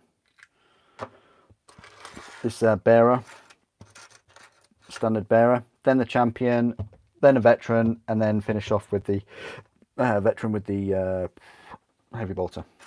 All of these have fewer parts than the Captain. Well, I don't know about the Heavy Bolter. 1, 2, 3, 9, 10, 11, 12, 13, 14, 15, 16, 17, 18, 19. Actually, 1, 2, 3, 4, 5, 6, 7, 8, 9, 10, 11, 12, 13, 14, 15, 16. 17. Actually, no, the Captain has the most. Then it's shortly followed by the Sergeant with the Heavy Bolter.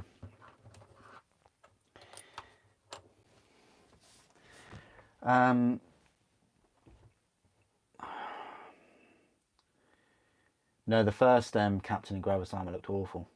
Didn't like him at all. Okay, Stig, nice one.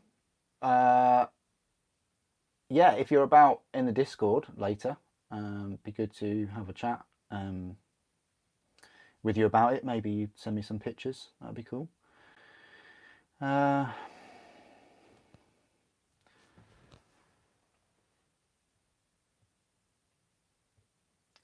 30k, 30k, 30k. I got to feel like people frown when you bring it up. Okay, that was an odd message. People frown when you bring 30k up, what, like Horus Heresy? I don't know, it seemed quite popular.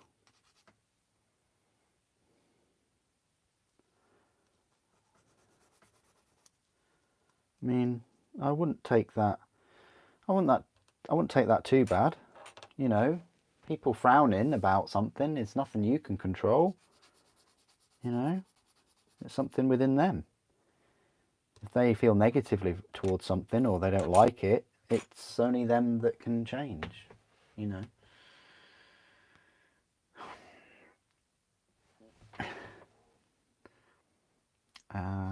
40k End of Times. I don't know.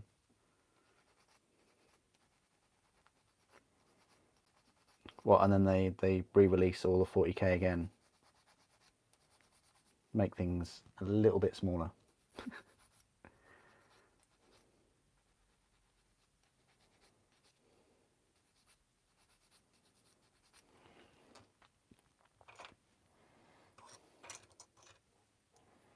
We've made Space Marines even smaller, so you can fit more of them on a board.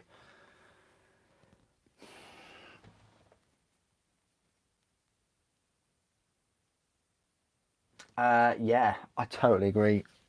100% with whatever Maxim says about that. You can bring up 30k here.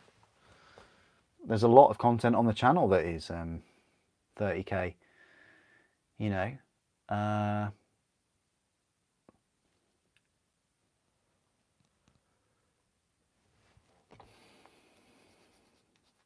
I'll be picking up the Horus Heresy set next weekend. And that should arrive. There's only going to be about 4 videos on it though.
Yeah, this Ancient's almost complete. You can tell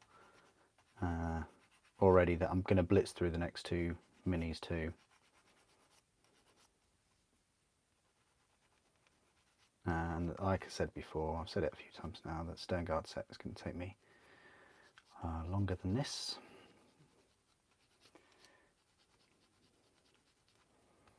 I think they can take any combi though, and multiple, the Sternguard that is.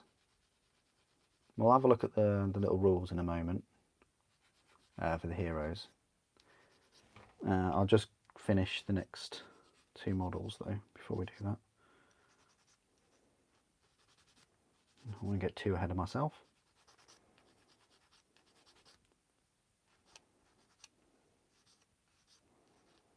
But these will definitely have the gold trim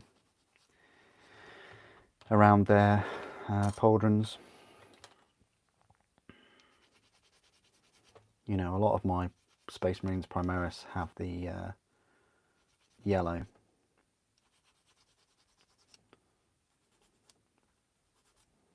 But some I swap the yellow out with white, some I'll swap the yellow out with gold. I wonder if I swap it out to bronze as well. That would be quite cool. So like have one company, or green even. Oh, I don't know about green.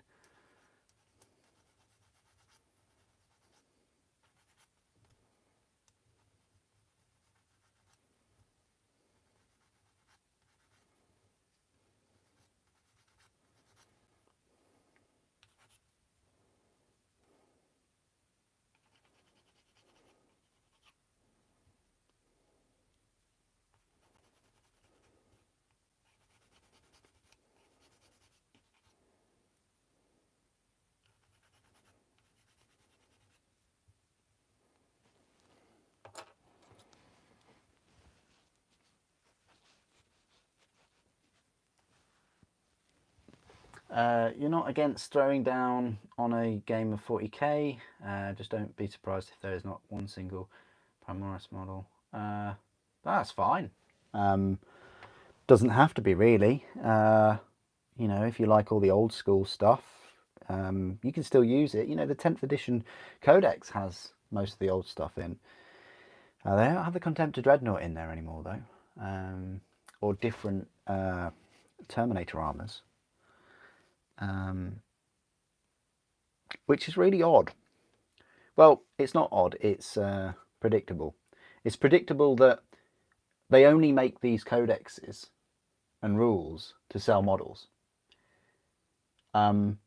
Because if they were more interested in the lore and they had units available, you know, they'd make them available for the rules. Like something new comes out, like a plastic Contemptor, or plastic Cataphractii, or the Tartarus pattern Terminators. They were in the 40k Codex.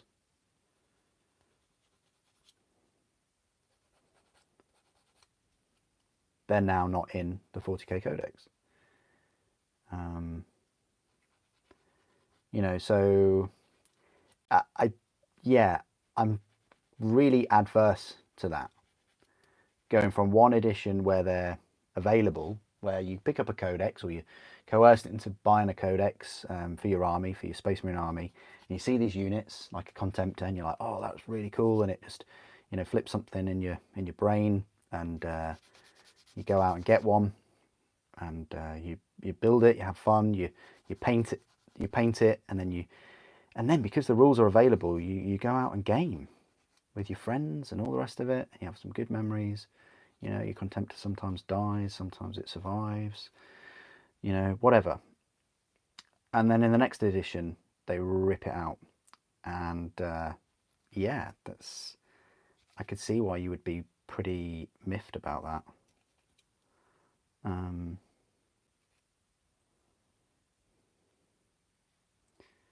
You know, without any real justification. Like, there's no like real hard justification for removing some things.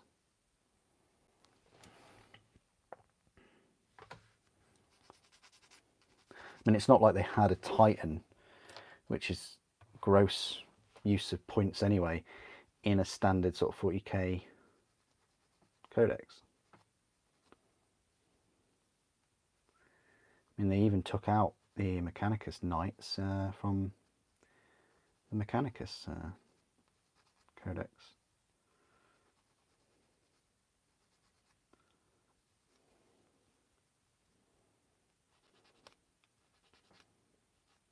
You know, and they have in the lore proper Mechanicus Knight households, don't they? You know, like the Baron and things like that. Red Baron, is it? I can't remember. You know, and they just ripped them out. Oh, what a question. Wow. What's your favourite melee weapon for Space Marines? Space Marines? Oh, that's a really good question. Wow.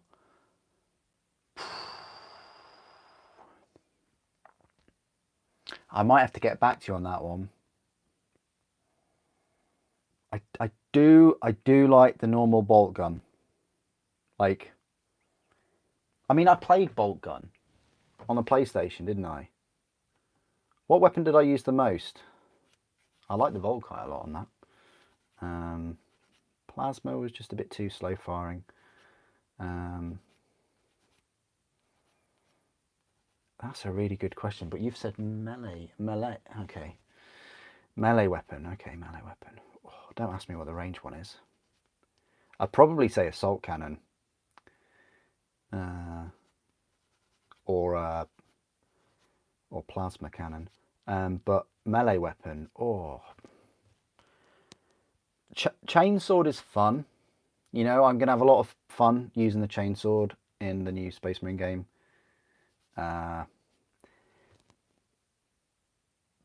Thunderhammer's alright. Power Fist. It could be Power Fist as a melee weapon. Probably because of what I've read. One of the first things I read when I was a child was a description of something happening in the Imperial Palace. I think it was around about the Horus Heresy and the Siege of Terror, but before the Siege of Terror as it's known now. And there's a description that went something along the lines of these Terminators came in with their power fists and they tore down the walls like a hot knife through butter. And you think, well, that's more of like a power sword or something. But it can't really be a power sword to cut through all that masonry and things, because they just have a power field, and you know, typically the power fields aren't that strong. And that's what really got me into sort of power fists. Well, it's got me into Terminators, I guess. But that's a really nice description, the way they describe that.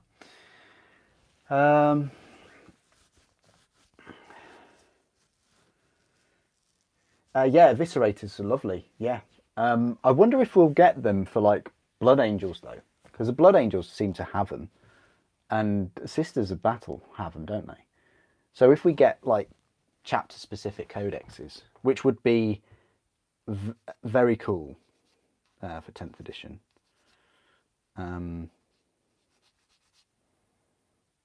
Then yeah, that would be pretty awesome if we got those Eviscerators back.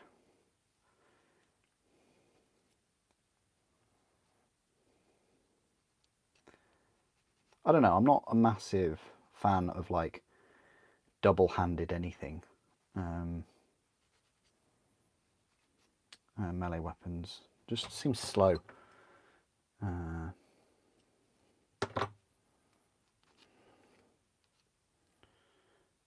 Yeah, it's all about speed for Space Marines as well, because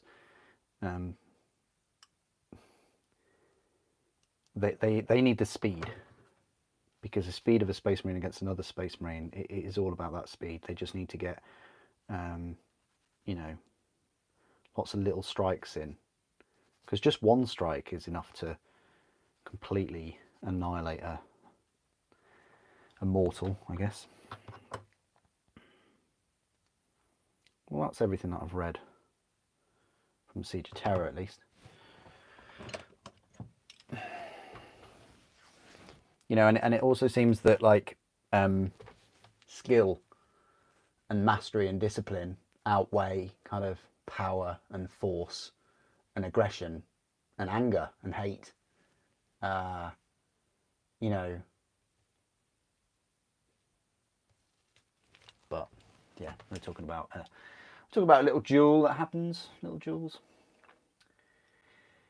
How many of the Brutalis will you buy, Soups? Since you can make two what? You can make two versions. You can make two versions of the Brutalis. Well, well, well. Well, to begin with, I'll just buy one.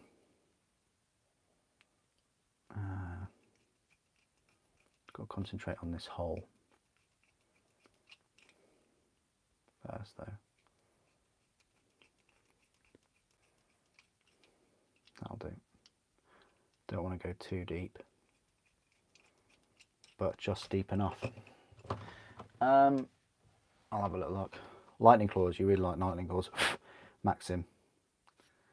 Oh, I thought you were going to say something like the weapon that the Night Lords have. I mean, it's a cool looking weapon.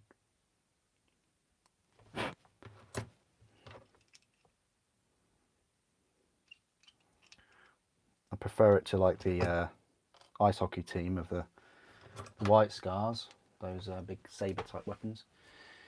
Thunderhammer, yeah, but I just think sometimes they look cool,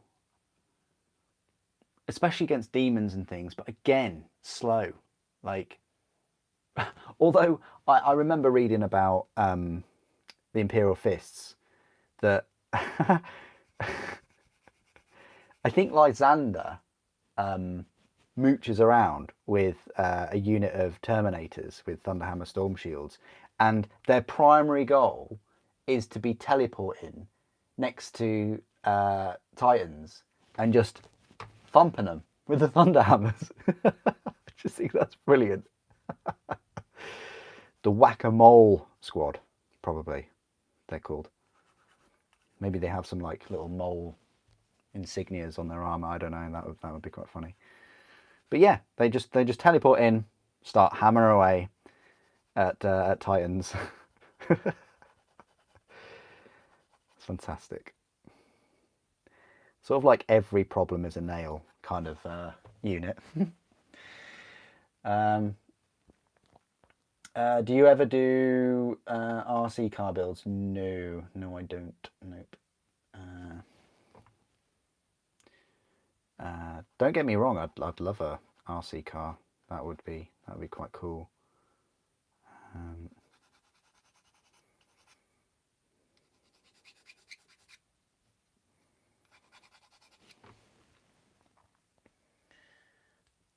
The Iron Warriors save Tara. I don't know who Tara is. I guess you did a speech to text thing on that one.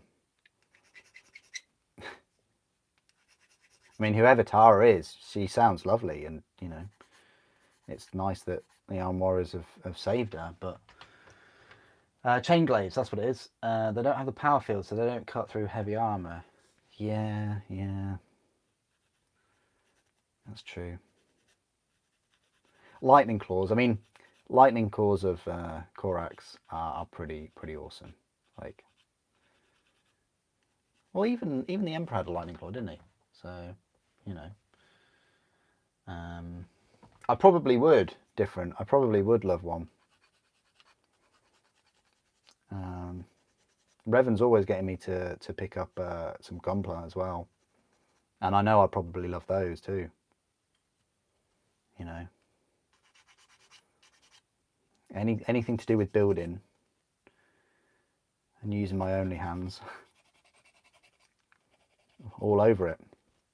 That includes Lego as well, of course. You know, we're thinking we're going for the Titanic set this Christmas for the build. I don't know whether you get a little submarine with it nowadays, but I might have to buy one of those separately.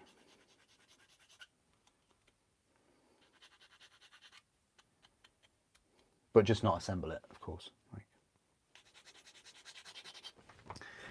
Oh, right. Yeah, this Ancient's pretty cool. I swear the previous Ancient took me longer to put together. But again, this model, if they sold this model separate, 24 quid minimum.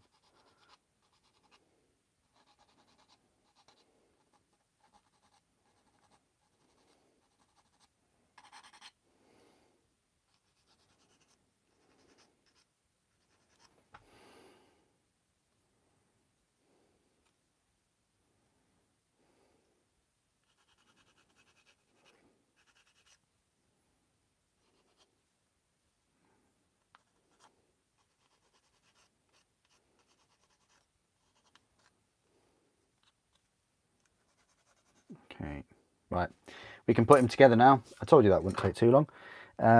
So they want you to put the torso and things on first.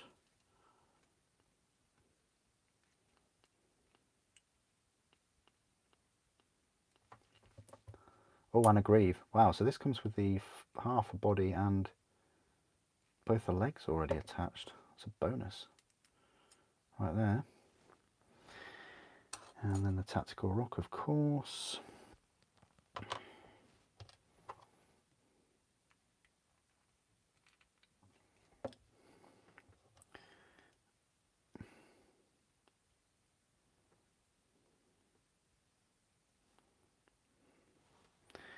And then what I'll do is I'll actually put him on his base. Let's just see. Yeah, I thought so. Yeah, I'm not an autocorrect, Brandon. You know, it's like I'm not at Google Maps or anything. My take is just get the new entry grade and build it bare without cleaning it. Okay, thank you, Evan. Any sort of advice you can give me on that is cool. Of course, I'll live stream it, and you'll probably be over the moon when I do.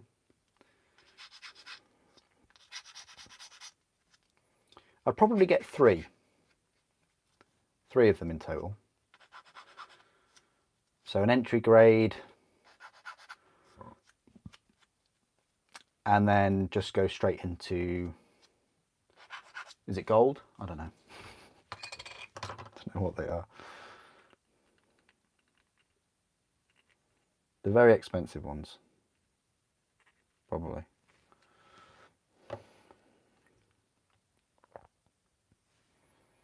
How is he looking in terms of where his pole is going to be? Okay, so I want to offset him a little bit. Okay.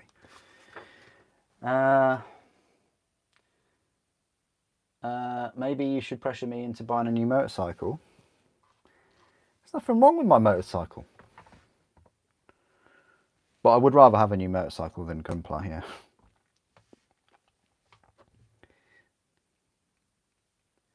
I need a new car before a motorcycle. Again, presently there's nothing wrong with my car, but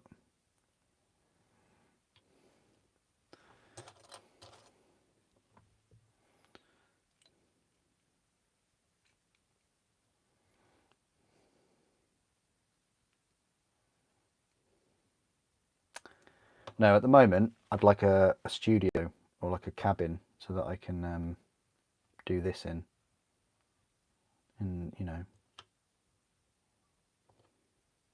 then a car, then a motorcycle. The thing is, the motorcycle I would want to get right now would be the BMW S1000R M, but they are very expensive, and well, all motorcycles are very expensive right now. And it's one of these motorcycles where you will never get the most out of it on the road. You never will. So I would have to do a track day on it. And then if you're going to do a track day on it, I would just be too concerned about coming off. I think I'd probably go, if I was going to do track days, I would just borrow bikes. You can do that. We've got the Ron Haslam sort of motorbike track days and things, not that far away, so I could possibly go on those.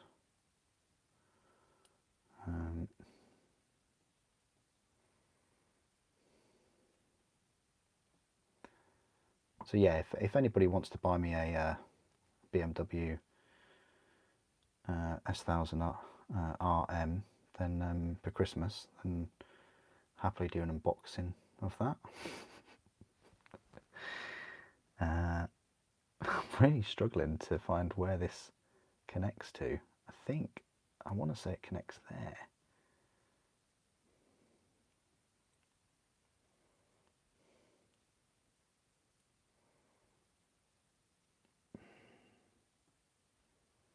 How does this even connect?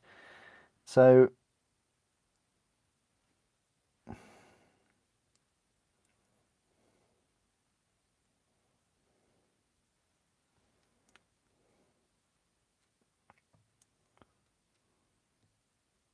okay, I found the bite point, as I like to call it, the bite point of this this piece.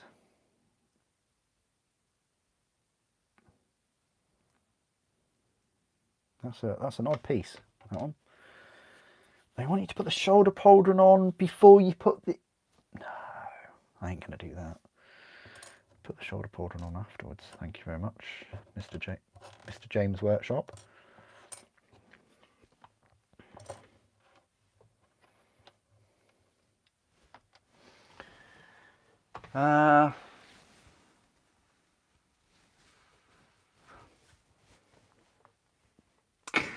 Okay, fair enough. Yeah, it's hard enough me reading comments, let alone then kind of like deciphering them as well. No, it's an S1000 RM series. You thought I was more into British motorcycles? What? Why would I have been more into British motorcycles? I don't own a British motorcycle. I've never wanted to own a British motorcycle. For me, it's German or Japanese. Like, you know, the Hondas and the BMW I have. It's the same for cars as well. You know, never had any issues with German or Japanese. They make some really, really awesome stuff.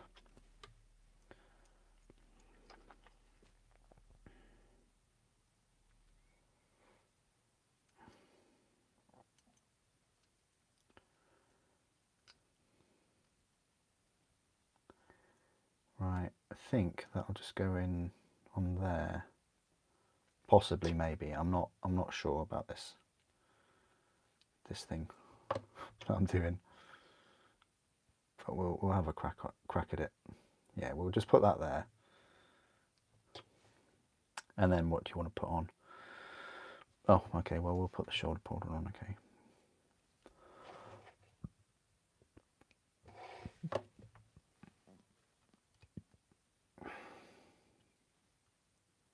All right, then they want you to put the cape on. All right, how's this bite point looking for this? Yeah. Okay, so that's how that kind of goes. The key thing is to get these matched up. Especially that side. Oh, wow. Whoa, massive joint. Okay. Massive joint here.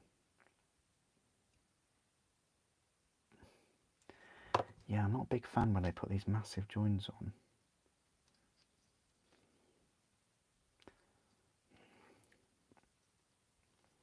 Because you have to join that area up and then join this thing as well.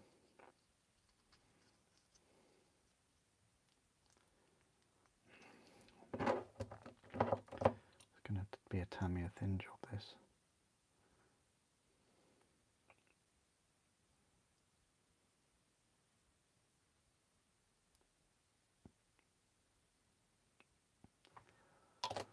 Okay. And we'll just hold that for about 5 minutes.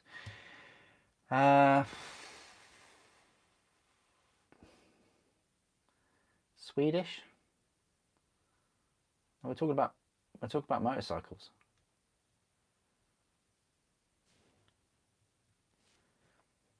We are specifically talking about motorcycles.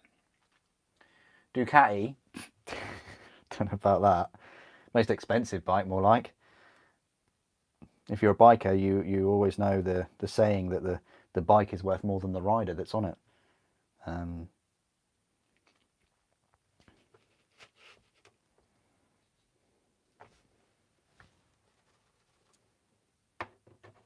Seen so many videos of like YouTubers with Ducatis that break down and stuff, and never had a single issue with Hondas and BMWs. So.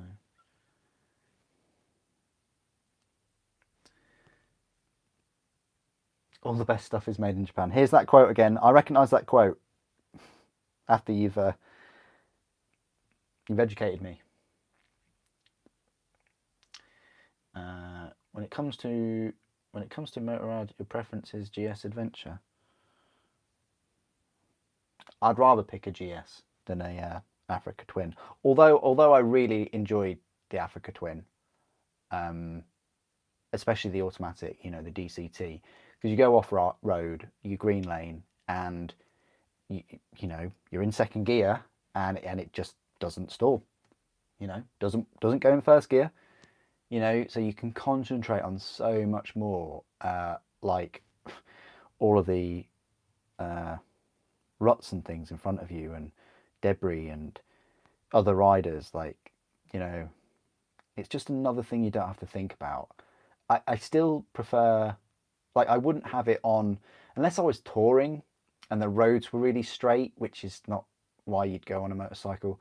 I'd always prefer geared, always. Obviously you've got that connection in cars between, you know, geared cars and automatics, but with a bike it's even more so. I think anyway. Being able to drive both is just it's just incredible. But then when you open up your mind to boats and ships and then planes and spacecraft. Kriegsman, oh my god, wow. Almost 3 years, no way, that's incredible. Good point, Sampler. Italian stuff does look nice, yeah. It does look nice. You know, Ducatis look absolutely superb. They really do.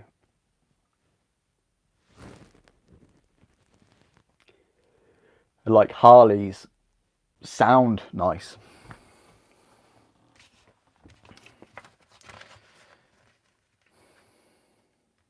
Right, so I think we can actually glue the banner on now. Maybe the head. Oh, what a treat.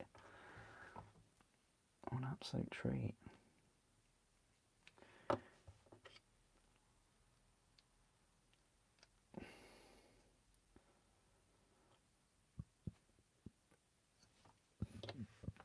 We're gonna glue this on, and then, oh, we might be cheeky and pop a bit of glue on the old pole there. Stick a Scutari on the tip, as you do. Well, not as we do, but as someone in Games Workshop does. Wow, that was almost not going to work. So glad it did. Is this banner supposed to be on a bit of a wonk? Is that a designed wonk? I think it is. Good luck painting inside there in the armour. That's all I can say. These minis look nice, but they're going to be a pain to paint. See, his banner is on a bit of a wonk. Maybe it's because it's fluttering in the wind or something, but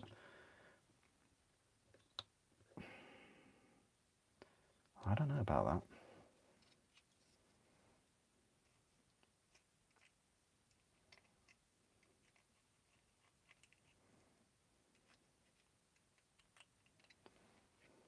Let's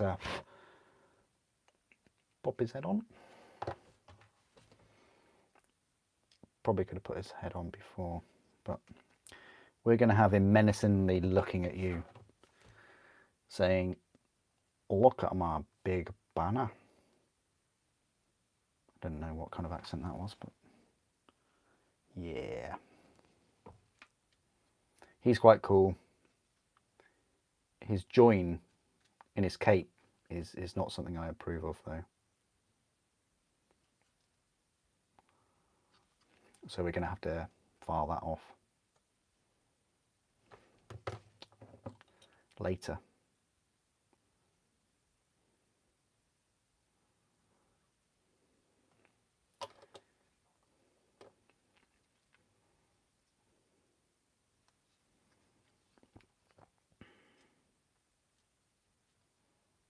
Or maybe we'll just hold it there for a couple of minutes. Besides that, Supes, Husqvarna motorcycles. Yeah, I'd love a Husqvarna. That'd be fantastic. I'd get I'd get a I'd get a BMW GS for sort of green laning and things. I'd get a Husqvarna for like cross country and jumps and things like that.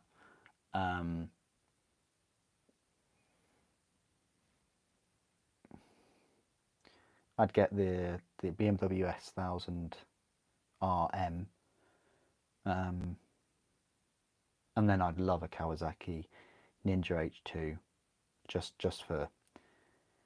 because it's got a turbo. It's like a motorcycle with a turbo.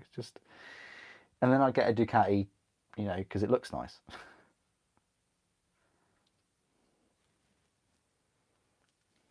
When it comes to Japanese motorcycle, what is your favourite brand? Honda. No, no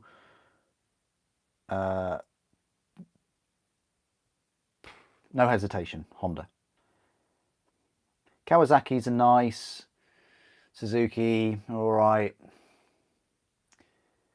Yamaha, I think they're too pricey for what you get. I think with Yamaha you're paying for the name. With Honda, although Honda bikes have gone up in price, Honda do use some good parts and they're very reliable.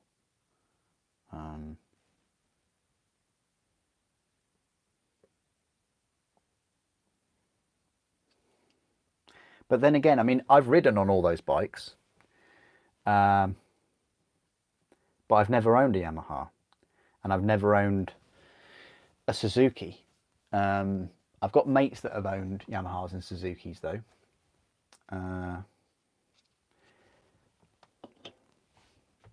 I don't know. I wouldn't be adverse to to have one. Anyway, sorry, we're getting a bit off track with motorcycles, which is cool. But there's the Ancient. That's quite nice.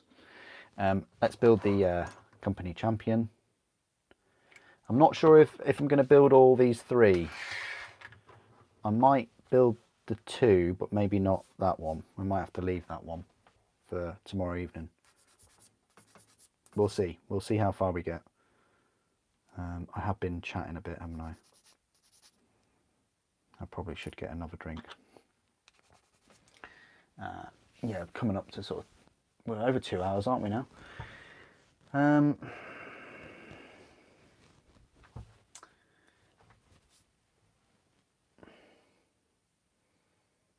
Yeah, good point, Sampler. Good point. I mean, this is the thing. Like, the question was, what's your favourite? That's my favourite, and that's my favourite because I've had some really good experience. Of course, other people have different favourites, of course, and that's probably based on their experience. Well, at least I'd hope it is. It could also be your favourite because of how they look, of course, or what sort of team they're on in MotoGP, and I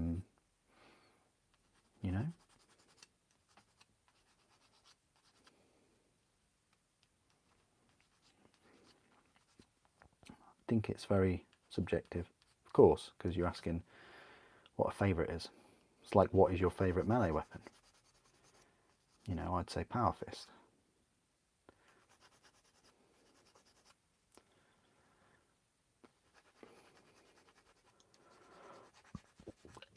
Yeah, actually, favourite 40k range weapon would be Assault Cannon or Las Cannon. No, sorry, Assault Cannon or Plasma Cannon. But favourite range weapon for Horus Heresy, it has to be Adrathic. Like these Adrathic weapons that were banned by the Emperor, are kind of like the disintegration weapons that are in Star Wars. They disintegrate, they rip apart life at the molecular level. Even Vader said no disintegrations, didn't he? But what the Emperor did was just say, oh, well, Custodes, you can have a Drathic. And Henry Cavill, you can have a Drathic.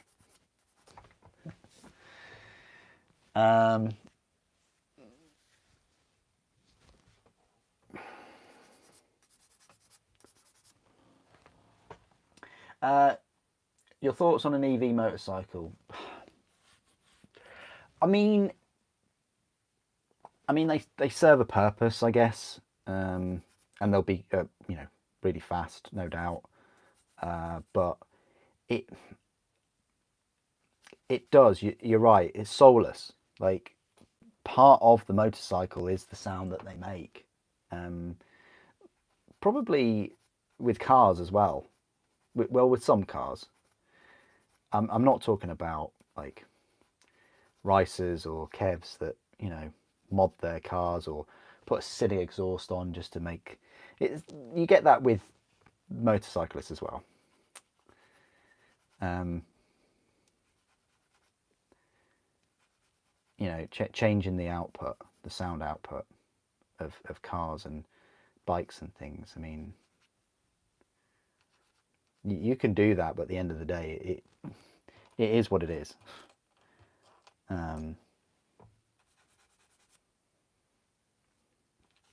yeah, EV, I think they serve a purpose.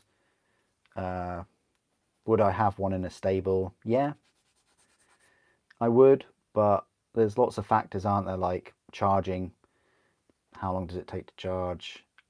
You kind of, I think you're moving into like a car category there with EV bikes. Is it's becoming more of a to B rather than a journey, you know. And motorcycles are all about that journey. They're not about A to B. Whereas cars are very much A to B, unless you're on a track, which is a completely different kind of thing. Warp missile launcher. Oh, that's good. That's a good call. Yeah, warp missiles. Yeah, I like them. Vortex missiles. The cannon on sight Titans. That's pretty cool. Just firing and ripping holes in reality, like black hole makers kind of thing.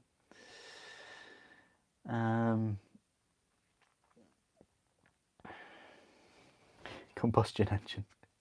You're not a caveman. You're not a caveman for liking the combustion engine at all.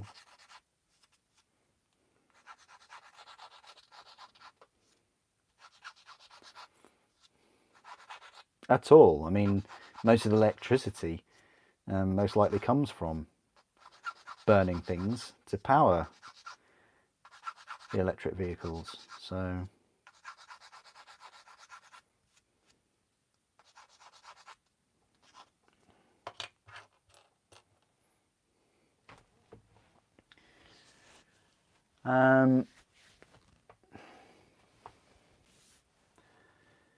yeah, I mean, run on Promethium. Oh wow. How far are we from hydrogen fuel cells?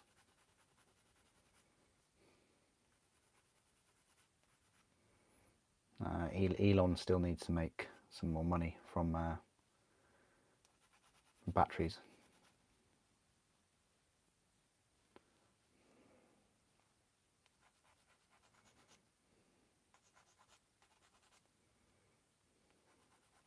The one thing I didn't know that I recently found out, because someone I know's got Tesla, is you have to keep the temperature of the Tesla at a certain level, because it will lose miles every day. Like the range will go down if you don't keep it at a certain temperature, if it's like too hot outside. Like, that's bizarre when I heard that. I thought you charged it up and it was good to go for the range, and if you left it a week, you could still get in it and you'd still have the range, but that's not the case. So that was a revelation for me. Whereas if I buy my petrol and I fill it up, I'll still be able to use that petrol. It's yeah, but that's something I didn't factor in.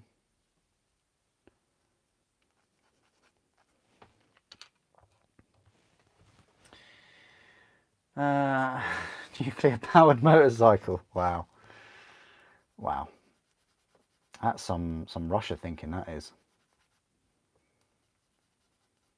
Did you watch that YouTube video? That documentary where Russia did put these like miniature like little nuclear power stations really out and about in horrific conditions where there's no electric power lines and things, and their lighthouses and buildings and things, you know, were powered by them. And yeah, and of course they just didn't maintain them, so they were open to the elements. And you know, so there's so many of these reactors that are out there that, you know,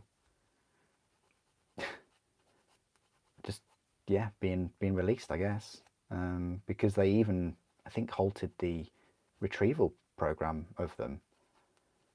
That's crazy. I guess because I was watching a few Chernobyl videos and things, and that kind of popped up. But yeah, so I don't think that sort of. Obviously, it's in Fallout, isn't it? They will have like their little nuclear engines and things.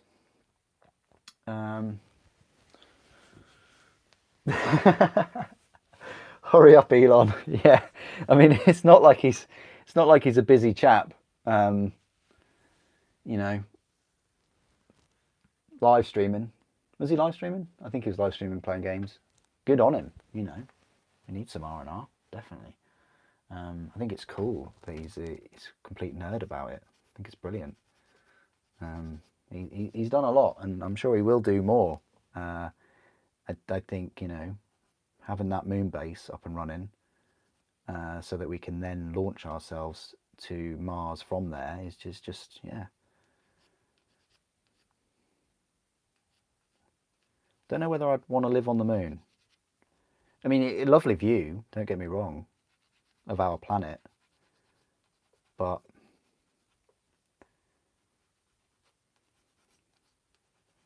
again, Mars. Like, would you want to live on Mars?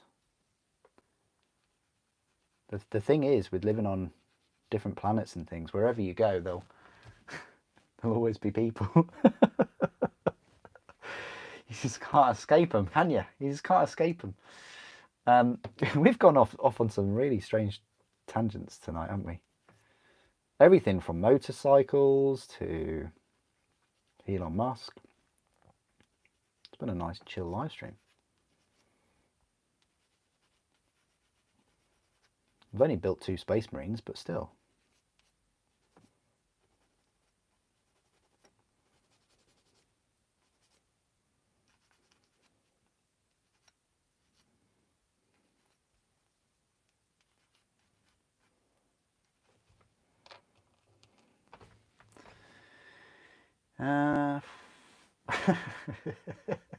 I know, right? He is. I can't believe it. You know, it's not like he's been sleeping in the factory and things, is he? You know. Getting Space Marines on order will cost a fortune. Yeah, they will. But I know you can do it, Maxim. I know there's a lot of those made to order Space Marines that you're going to pick up. You know, you're going to pick up at least 5 or 10 of those Rune Priests in Terminator armor, whatever they are. You know, 10 of them, £190, easy for you, sir. And I think they're posable too. So, and they will work so well with the new Terminators being half their height.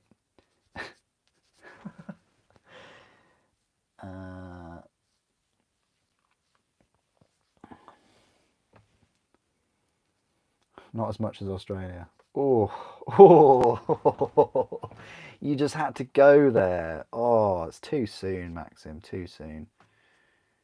Too soon to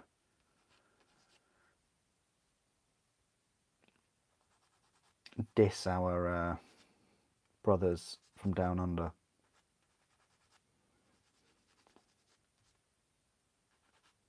We get stung too, though, sometimes. Basically anything that's outside of the UK that comes from Europe now, yeah, we get stung on import tax and things. It's like I saw something to buy the other day, and I thought, okay, that's about £4 cheaper to get it from Europe, right? Then I can get it from a store that sort of gets it from Europe first. So the price you see is the price you pay, and they do the rest. But this other company, I could save like £4, but you just know you're then going to be hit with like import tax and stuff, which is what, 20% or whatever it is, might even be more. So then, therefore, you can add an extra, I don't know, 10 to 20 quid onto this thing, and I was like, no. It's, you know, it doesn't happen all the time, the import tax stuff, customs tax or whatever, but it's just not. Yeah, I can see why a lot of people in Europe stopped sort of buying from some of the third-party sellers here, because it actually works out probably a bit more to import stuff from third sellers with a 20% discount in this country than just buying it from their European Games Workshop, in fact. Or even a third-party seller in Europe. I'm sure there are a few, I'm sure.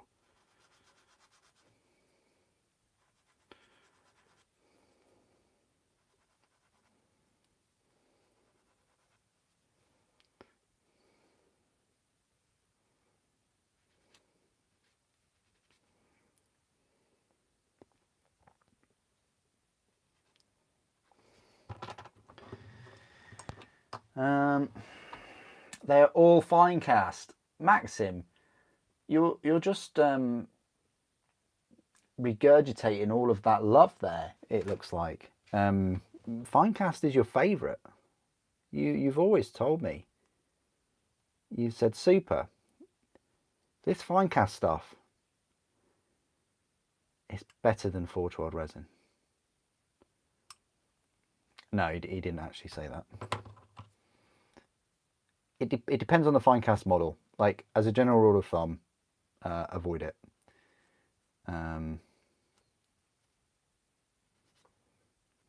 But some models are not as bad as others. And for some reason, some people think Finecast resin is the same as Forge World resin, which really blows my mind.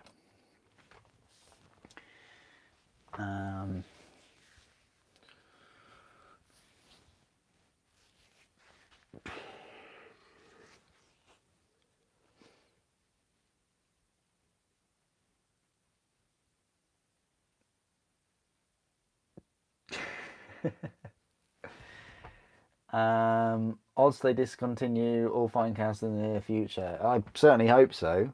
I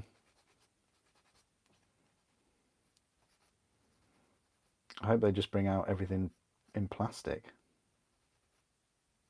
I mean, they did the Finecast thing because of the cost of kind of metal miniatures and tin.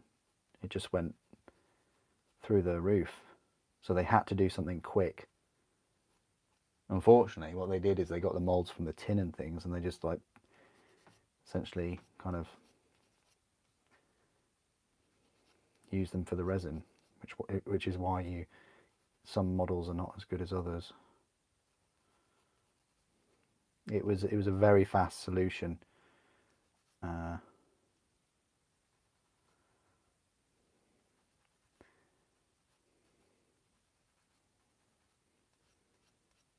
they probably did the maths and probably thought, yeah, this is, if we can't afford not to offer these models, like we can't afford to not then make them. And they went all in with the metal, didn't they? They were making metal models for quite a few years, I remember, and they weren't very, they were pricier than plastic, weren't they? But not by a huge amount.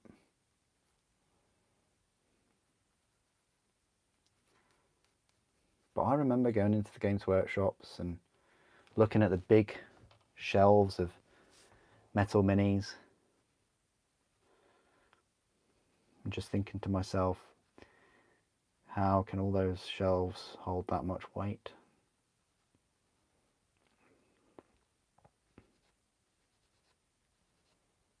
I enjoyed it though. I enjoyed those times. I enjoyed the metal mini era.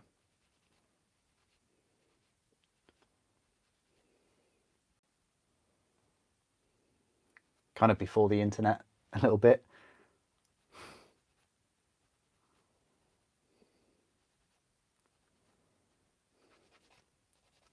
I know, there was a time before the internet. It's crazy. Back in the day where you'd go on a website, well, you'd log in with dial-up and things, and then like if you wanted to see a picture of something, it would appear line by line and would take minutes to load a picture. MP3s, forget about it. You know, we still had tapes and CDs and vinyl.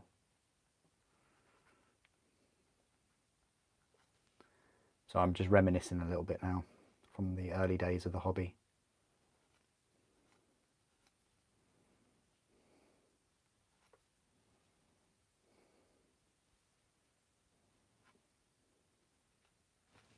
Right, and while we've been reminiscing, I can now build this champion, and I've got a good feeling about him. I think he's gonna look quite awesome.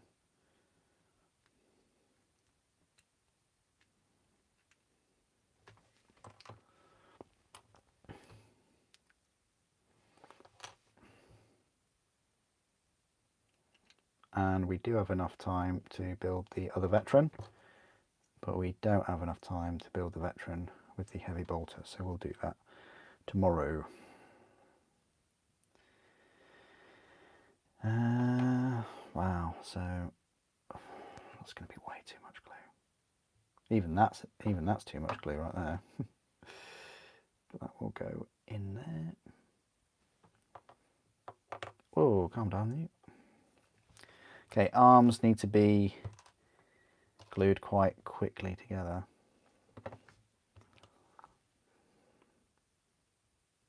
Oh, I've squidged that far too hard.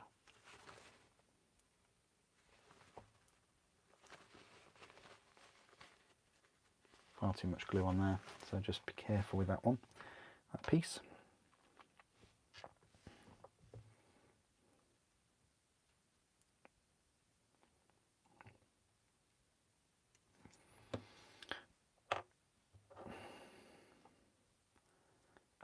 I've been building the knights recently, so this is a nice change of pace and building something a bit smaller.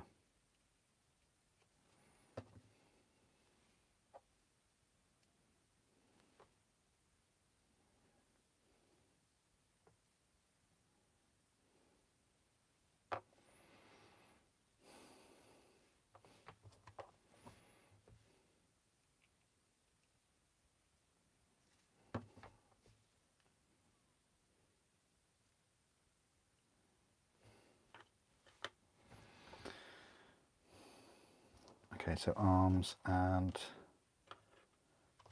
yeah, sword, all in one go. Okay.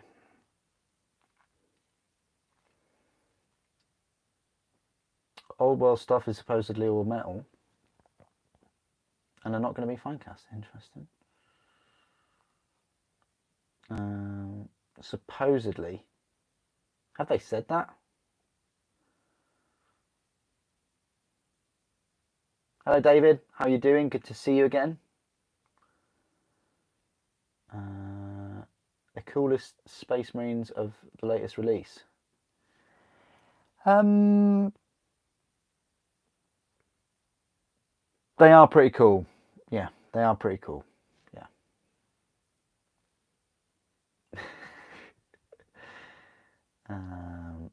You dislike that there's only one banner? Yeah, but it's an ancient. Have you been around Primaris for the past few years? They released an ancient for like £24 or something. He is an ancient, so he's not just like a standard bearer. He's an ancient, so it's a bit different. Like if he was like a Primaris just holding a banner, okay, but he's not. Oh yeah, I mean the PR nightmare. Yeah, the old world with the metal minis. Crikey, the old world with the old minis. It's just going to look really odd.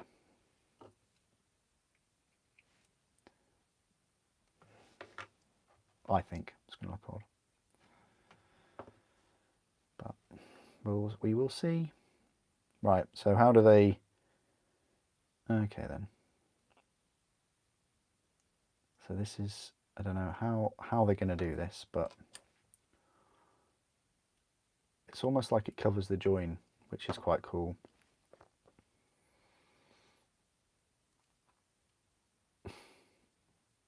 Well, it would be if his arms didn't fall off.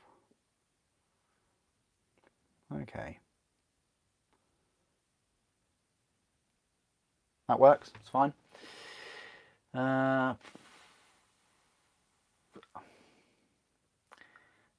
You got a kit in a blister recently. Which one was that? We'll have a look on Games Workshop. Hey Timothy, how you doing? Isn't the old world is Forge Worlds games? No, yeah, kind of. But at least you can build it with sword rifle. Yeah, they're not going to do that though, Revan. Like they're not going to give it. It's a box of them. They're not going to give you as much options with a box of these characters as they would selling you a character for the 24 quid or whatever. I still think that this set should have a third sprue and have like different weapons. The Sternguard Veterans Squad has 3 sprues and it's £2.50 cheaper. It's a tough one because they will only sell 1 box of these heroes. They're not going to sell 2 to each person. They'll just sell 1. But the Sternguard, they'll sell multiple. So they factor that into the price, how many they will sell.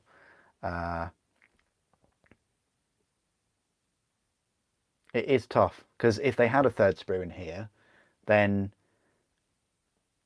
and it had options for different veterans and things, then yeah, I would pick up a second one.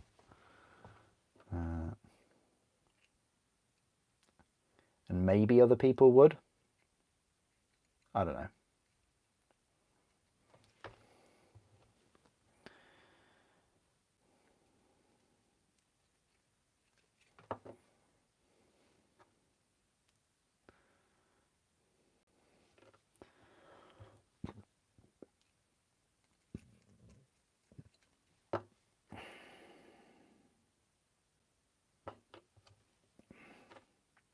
Right, very cool head. This champion's got well a bit of a little sassy head tilt going on for him. Why not?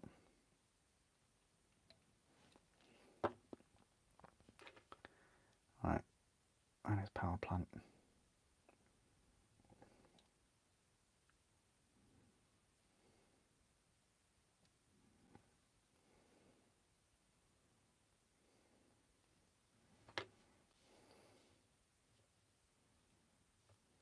Nice. Yep, This one is a cool one. It'll fit right in. Okay. So that is the company champion.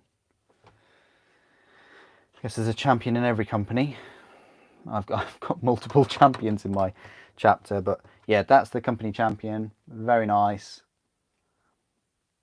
I like it, a bit of a blade guard, but shield not included. Nothing stopping you from making your own company heroes. You know, your own, yeah, your own company heroes.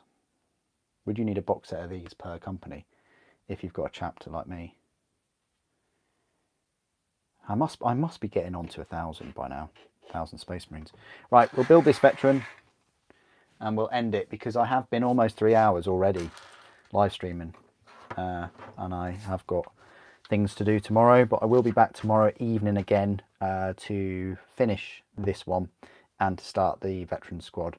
And of course I'll finish this one relatively quickly, but then the actual veteran of the veteran squad looks so cool. I really like the look of him, and instead of that flamer, we can have a heavy bolter instead, so I might go for that. And obviously I'll have 2 plasmas and then probably a melter, and we'll see. But yeah, let me prepare this one.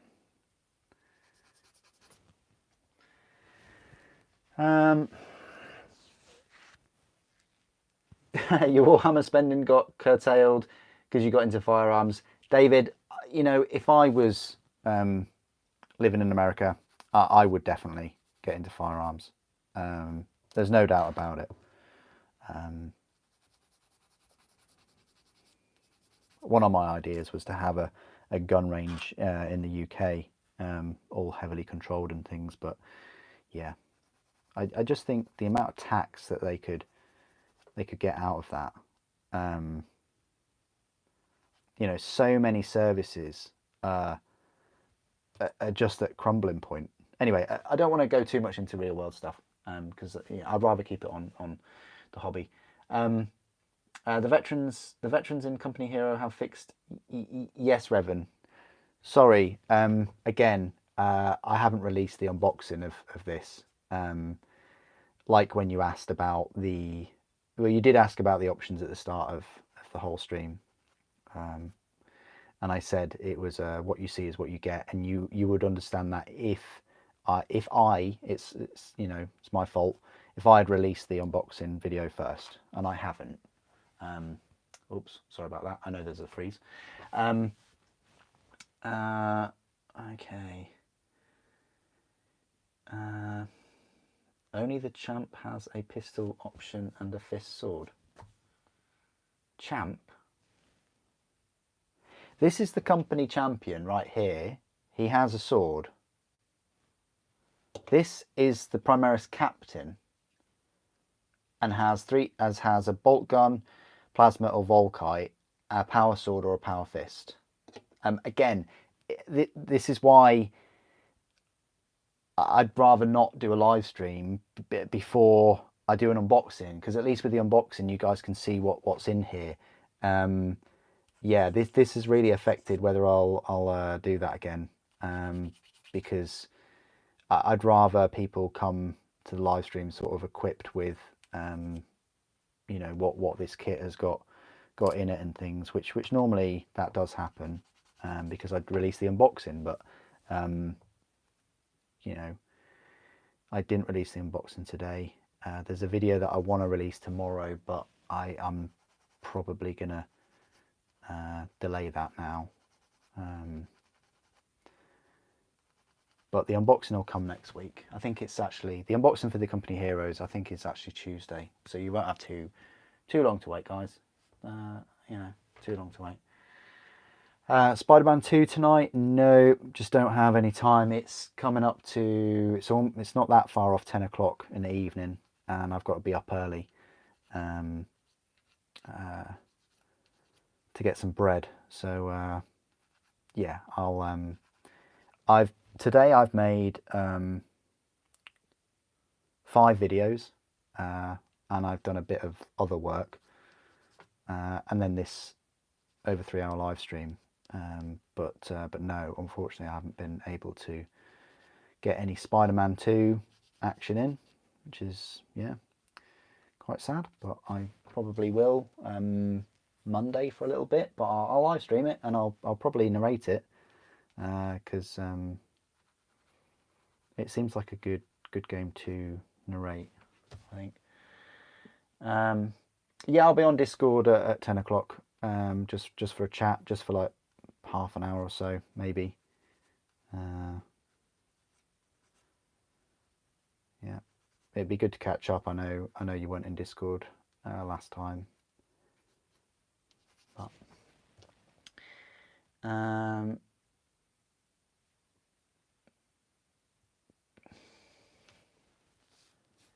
yeah. We can have firearms. It's just we don't let anyone have them. That's the biggest difference, I guess. And yeah, there are certain weapons that you can't have. A bit like knives. It's an odd one. Like knives. Well, yeah, you know about knives and my videos on knives. I think in Germany, like, you can. Is it like illegal to not have a fixed knife or a locking knife? I don't know. The Germans have different rules for knives as well as we do. I think the different European countries have different rules. But yeah. Anyway. Nice one, Meepish. Nice one. How you doing? Cool.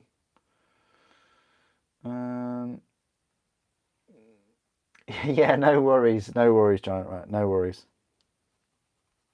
I'm glad I could help, and I hope you didn't take it the wrong way. Like, sometimes when I sort of explain things or highlight things, I'm not having a go. I'm just sort of explaining it in my way that I explain things. So, but yeah, they do all blend together. You're right, they do. There's just so many of them, aren't there? I can barely keep up with the names. Brutalis this, and Ballistus this, and Desolation this. You know, Space Marines have got more miniatures than any other range. I don't know whether they've got more when you add them all up. But yeah. What do I call early? 5 o'clock. That's what I call early. Why? What do you call early?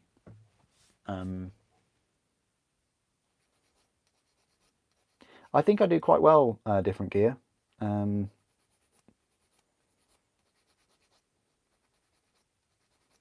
Releasing daily content on the YouTube channel for the past, 3 years minimum, and working 2 jobs. I think I do quite well. Super Mario Wonder. Yeah, no, I got Spider-Man instead. But the thing is with, I kind of wonder if I should have got Super Mario first, like, because Super Mario won't go down in price. It's going to stay at 40 quid, or even 50 if you're brave enough to buy it digitally. Whereas Spider-Man, I think Spider-Man will be 50 quid, maybe 40 quid before Christmas. It'll probably be 50 quid before Christmas. We'll see. I'm just really surprised that Sony don't offer it on their sort of Game Pass version. I'm really bummed about that. Like, the Sony like premium thing, whatever, costs the same as Game Pass, but yet you don't get, you know, free game. You know what I mean? Like free new release games. If they only did that, then that would be very awesome.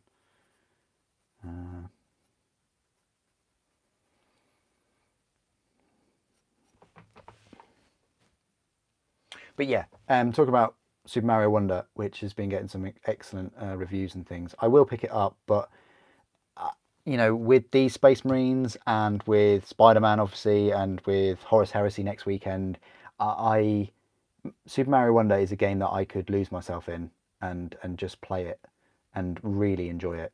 And yeah, just time as well. I don't think I'll have a lot of time to do all those things. And plus, I might get it for Christmas.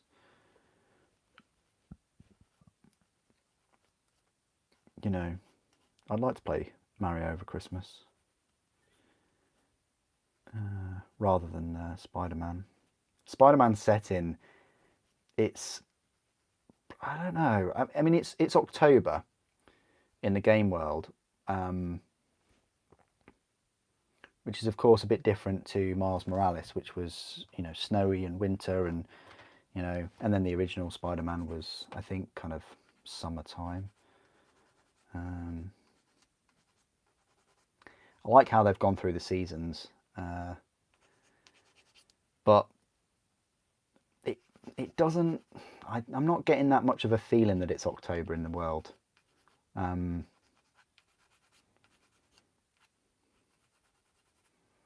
don't know whether I've experienced it raining yet. I don't know. I just need to play it more, I think.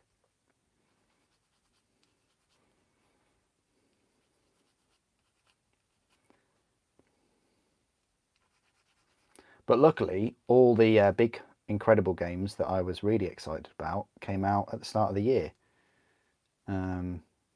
Like Dead Space and Resident Evil.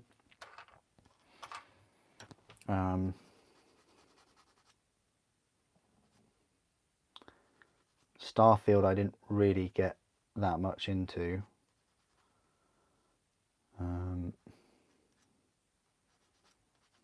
Just seems very sort of, it seems empty from place to place. Like once you're in a place and you're in a room, it's just like Loot Simulator again. There's just so much stuff in rooms to pick up and sell. Anyway, well,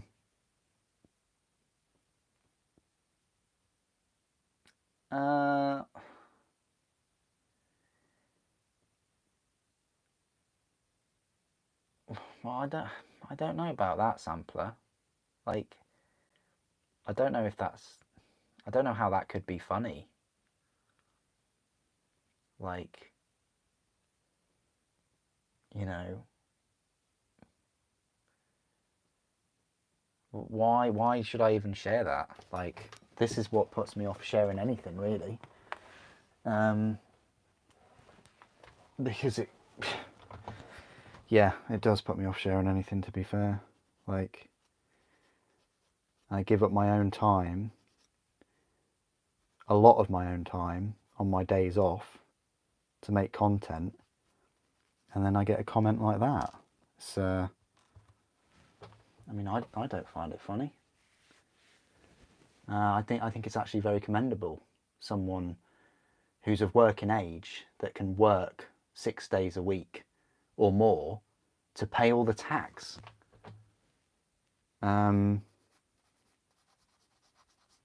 Tax that if we didn't pay, we wouldn't have a benefit system, we wouldn't have the NHS, we wouldn't have a defence force.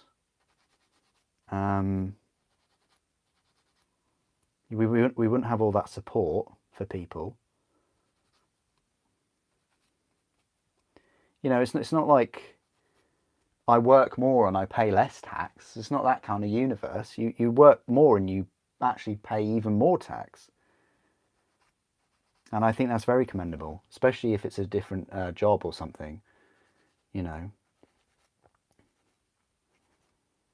And if someone works 2 jobs and then gives up their free time or day off to then contribute to the community with thousands of videos, I think that's very commendable. And usually I enjoy doing it.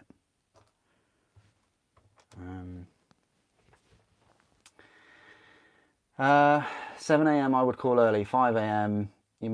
I would call might as well stay up all night by now. No, because you need your sleep.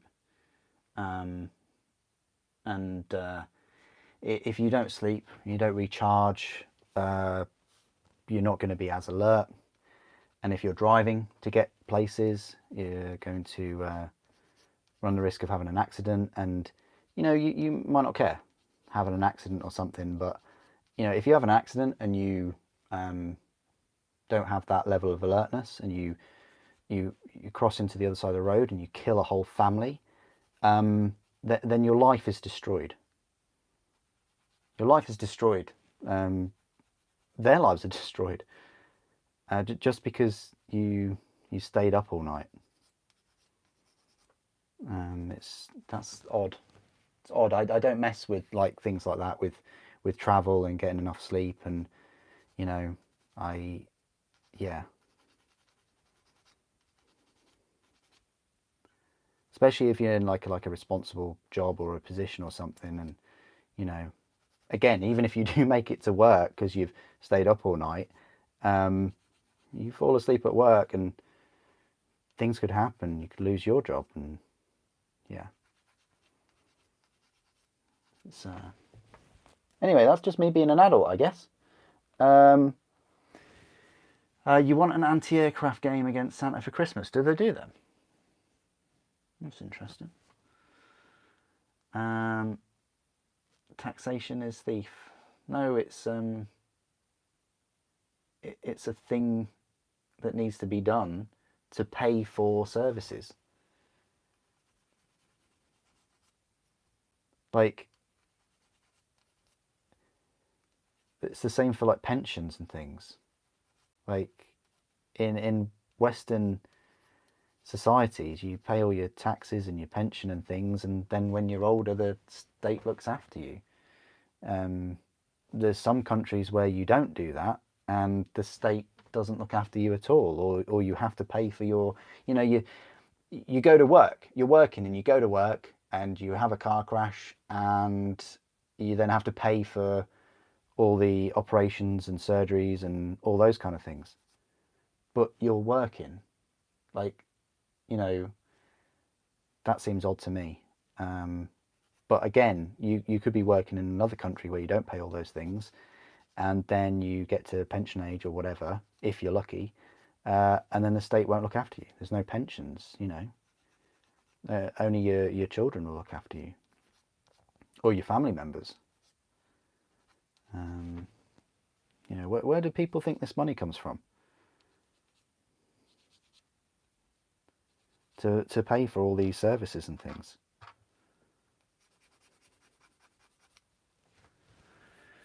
Anyway.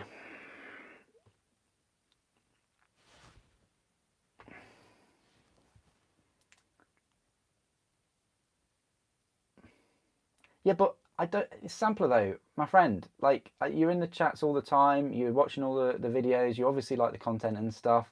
But I just didn't find that joke as a funny. I just didn't see. You're basically saying I'm scraping by. I'm scraping by, and I have to work on Sundays just to make ends meet.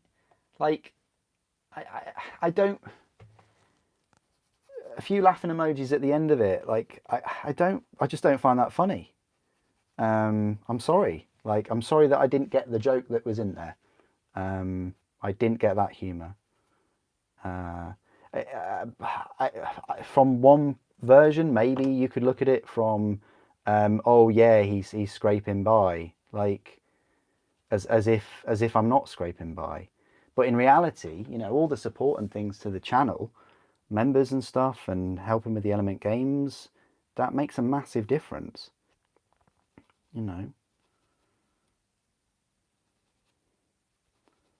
But the reality is I don't have to work Sundays. But I choose to because I want to do something and I want to contribute more to the community.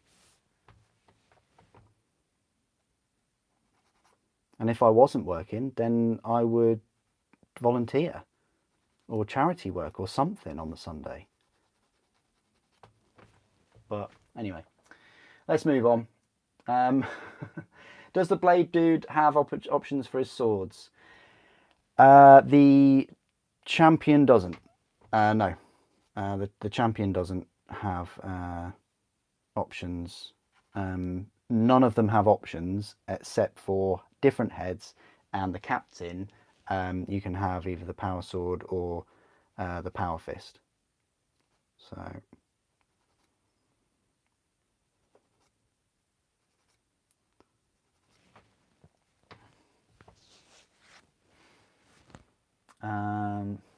UK state pension is one of the worst in the world.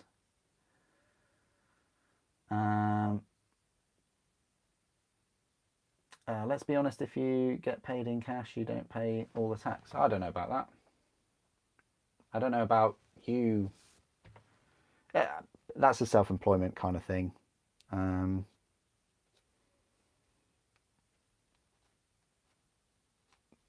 don't know where you're going with that comment. But exactly. Yeah, Brandon, you're right. Put you in a different tax bracket. UK state pension is one of the worst in the world. Are you in the UK? Are you British? Do you get a UK pension? I don't think the answer to that is yes for any of those. When you say it's one of the worst in the world, I know that you don't have to work all your life to get a UK pension. I know that if you don't get a full state pension, you'll get credits that will top it up. You'll also get all your rent paid for, and you get your council tax paid for. So where in all that? Oh, and I also forgot to mention you still get all your free prescriptions, your NHS healthcare, all those kind of things. So where in all that is it the worst in the world? If you're getting all that for free. Oh, and I don't need to mention that pension also increases every year with inflation, which you can't say about that with employment. So, yeah, I mean, if it was no to those things, if it didn't stay up with inflation, if you didn't get your rent paid for and your council tax and things like that, then yeah, you had to pay for your medical care. Yeah, but nah, I'm afraid not. I don't know. Worst in Europe, I don't know. I think some countries where you retire quite young, sort of at 50. I don't know how they can fund it, and I think some countries have done that. And because the workforce pays for. Oh, screen freeze. Sorry about that. I think the workforce pays for the current pensioners. So you need a pretty, hard-working workforce to pay for pensioners and things. So,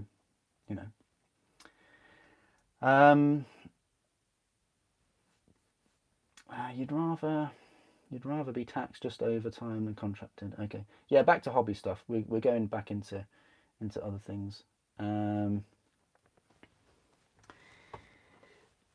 Most of it gets used by politicians. Pish. I mean, it's just tell me how much tax is generated in the UK. That's my first question.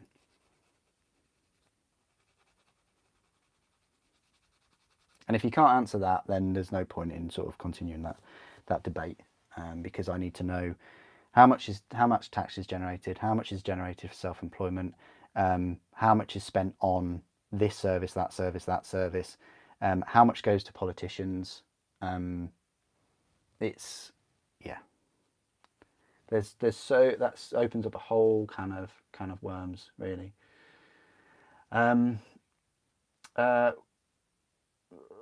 Right. So, okay, what is the point of this different gear? What is the point?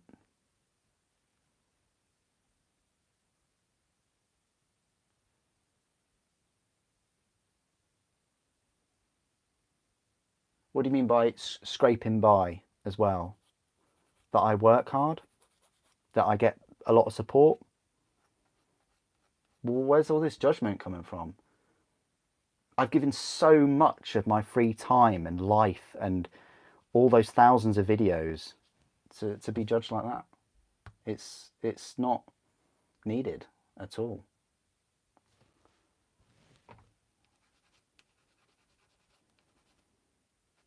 You're just judging. That's what it is.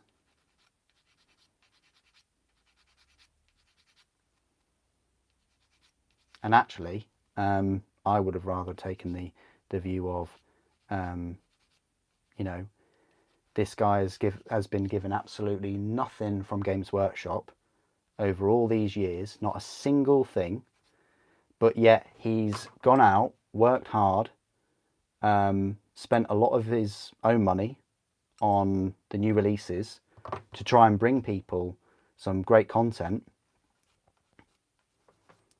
and that's quite cool. But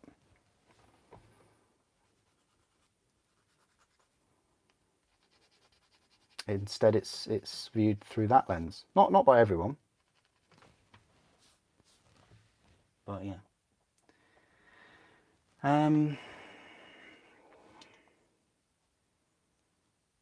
I'm grossly misinformed. No, I really am not. I'm really not misinformed. You do get your rent paid for. You do get your council tax paid for. You do get state pension. You don't get the full state pension. You do get pension credits, and then you do get your free prescriptions and obviously your healthcare and things. You don't not get those things. I'm not grossly misinformed at all on that subject. Yeah, that's fine.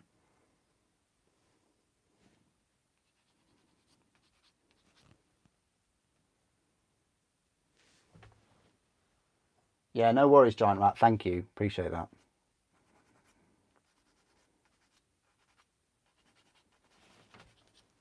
Yeah, I probably should actually go off now. Let me finish this model though.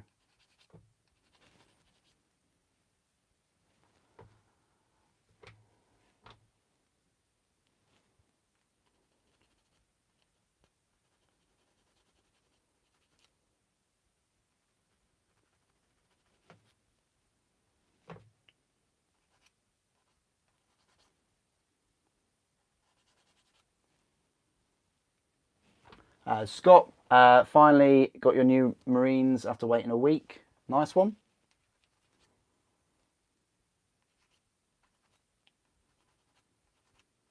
Sorry that you had to wait so long, really.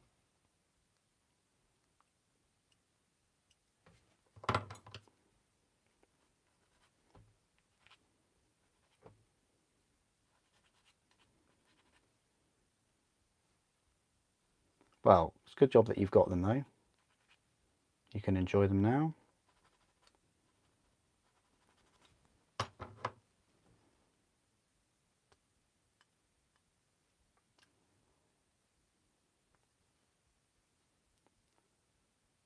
What did you get anyway? What Space Marines did you pick up?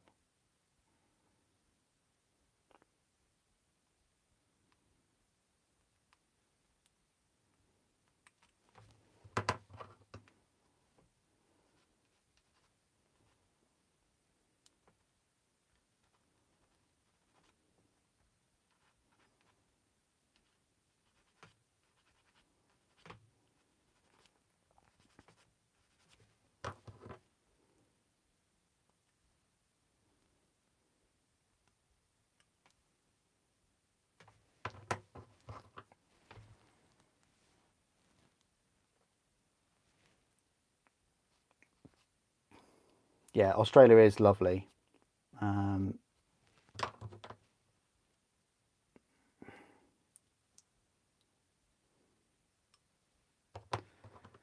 Oh, that's why probably you had to wait a little while for them. Yeah, it would be nice if everything sort of was delivered and things, you know, same time. That would be cool. Especially as you pay so much as well. Well, for everything really, not just Space Marines.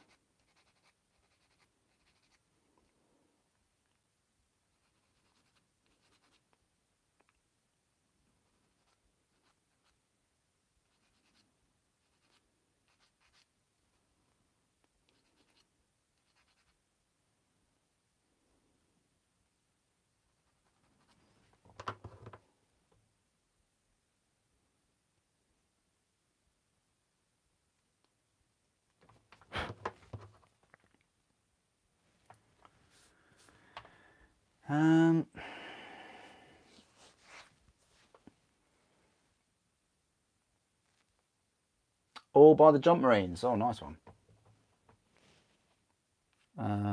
So you got the Stern Guard, you got these company heroes.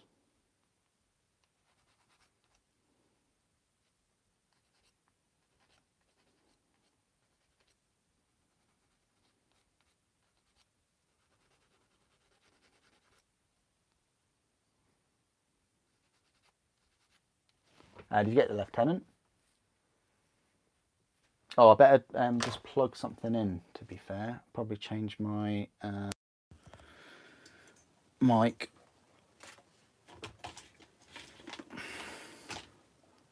Yeah, let's plug that in. Give it a bit more power.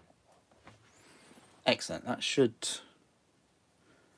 be fine now for the power. You regret not getting the Start Collecting Space Marines one with the Venerable Dreadnought, Tactical Squad, and Captain and Terminator armor. Yeah, that was a good one, wasn't it? Yeah, no worries, Giant Rat. Have a good one. Speak to you later.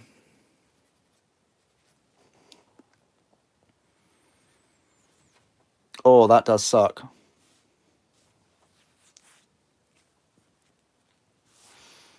Melee Company, yeah. Is it Melee Company? Don't know about that.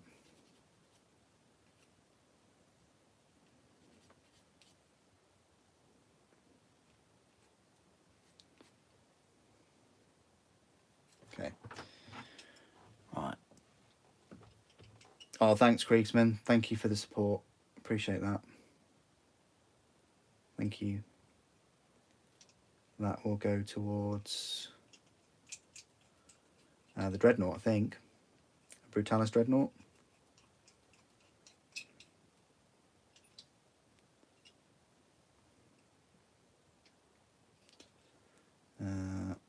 Yeah, we can kind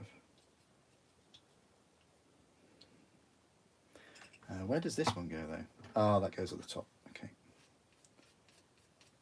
So this is the other veteran. Won't be building the heavy bolts veteran tonight, though. I'll build that tomorrow night, if I'm on. Chaplain, Termes, Stern Guard. Oh, nice one. And the Codex. Good, good. It's good to hear.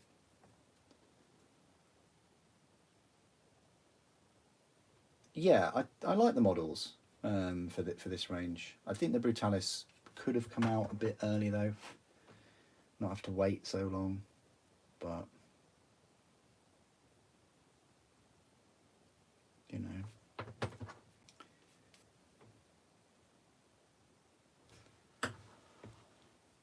$30 through. Russell, how you doing?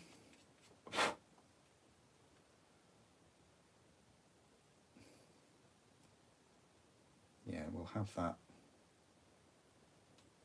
like so. All right, we will put the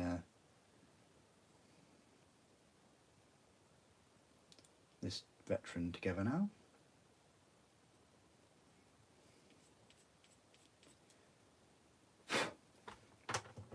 Just want to make this hole a little bit more sort of rounded, if I can.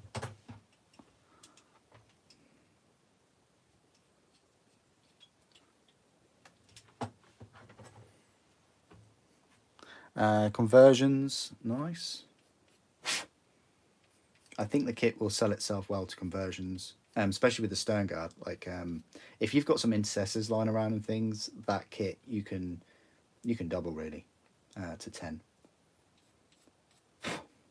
So there's lots of spare parts, spare heads, spare shoulders, pauldrons and things. So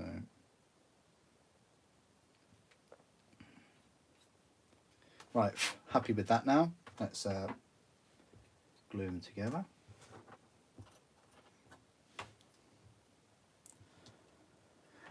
You're nearing the end of your Imperium collection. Cool.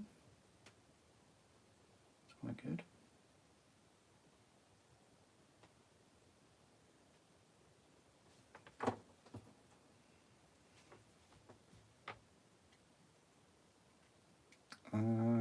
what country are you in for that to be nearing the end? Be interesting to find out.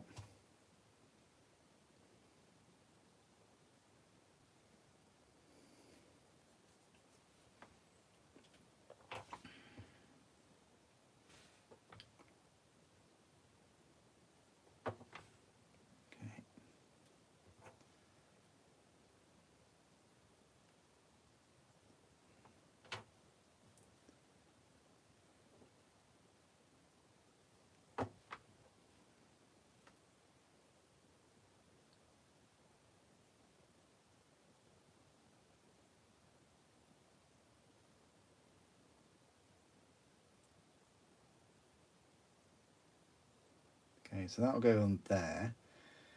Yeah, this veteran, I remember, has got everything. It's got all the pouches, got all the canisters. It's pretty... So many things, this one. There you go.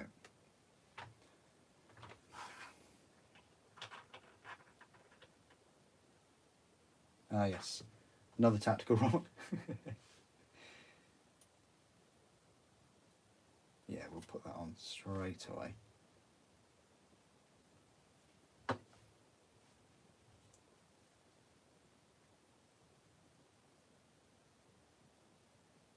Oh, nearly.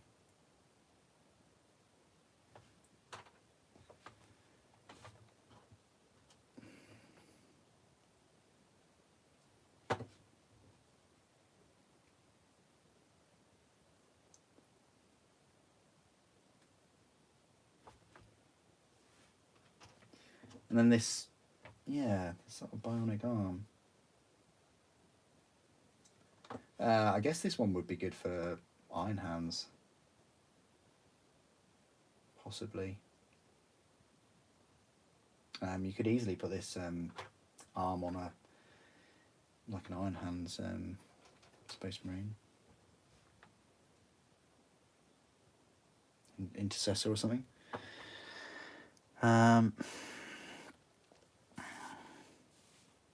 Black Templar Crusader Squad. Oh, great. Yes, that would be good. You were going to have some great fun with them. Converting them.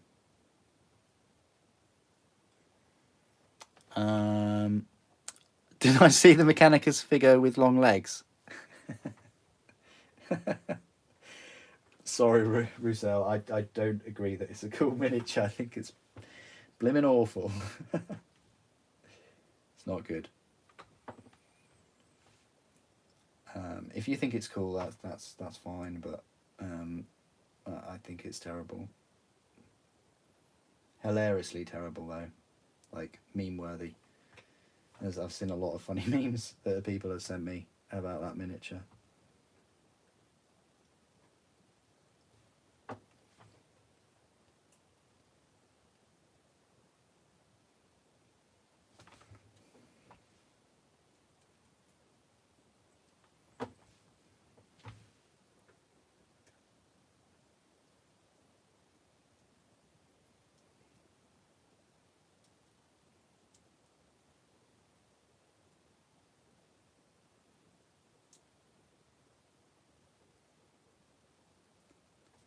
Well, I thought that would go on, but it seems like it's getting stuck.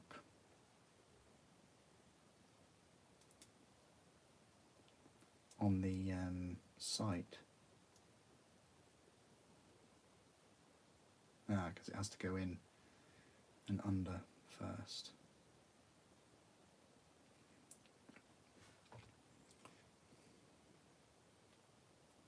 Maybe it goes all the way through there. There we go.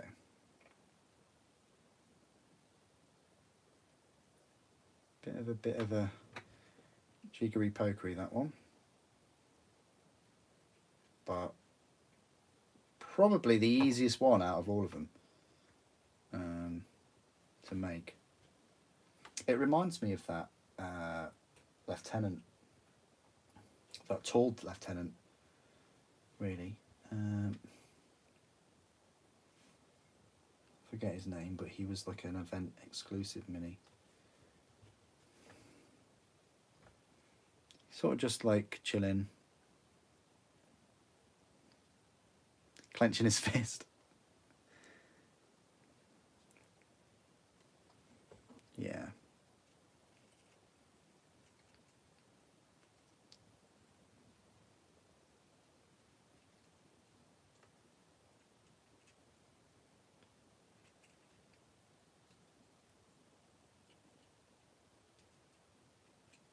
There we go. Oh, that's I like that veteran. I thought he would be like the weakest out of them, but he does add something. Now I'm a bit apprehensive about the heavy bolter one, probably because they didn't use the helmet for him. But this one is actually quite cool, and you could use him as like a lieutenant or something, or sergeant for one of your squads. Actually, quite a cool mini. I like that one. That's another good hero. Maybe they just look more epic because they're on these Terminator bases, you know, these 40mm Terminator bases. But yeah. Anyway, that is it for me. So I did say I'd be leaving about 10 o'clock. You know, things to do. But I will be in the Discord now if anyone wants to continue on with my rants. But most of the stream has been very, very pleasurable, and I'm pleased to have, you know, given up all of my time this evening, and I will do so again without fail tomorrow evening. So I hope you enjoy all of the content that I've been working on for the next week. Really appreciate it, and I'll see you on the next one. Thanks again. All right. Thank you for watching. The Emperor protects.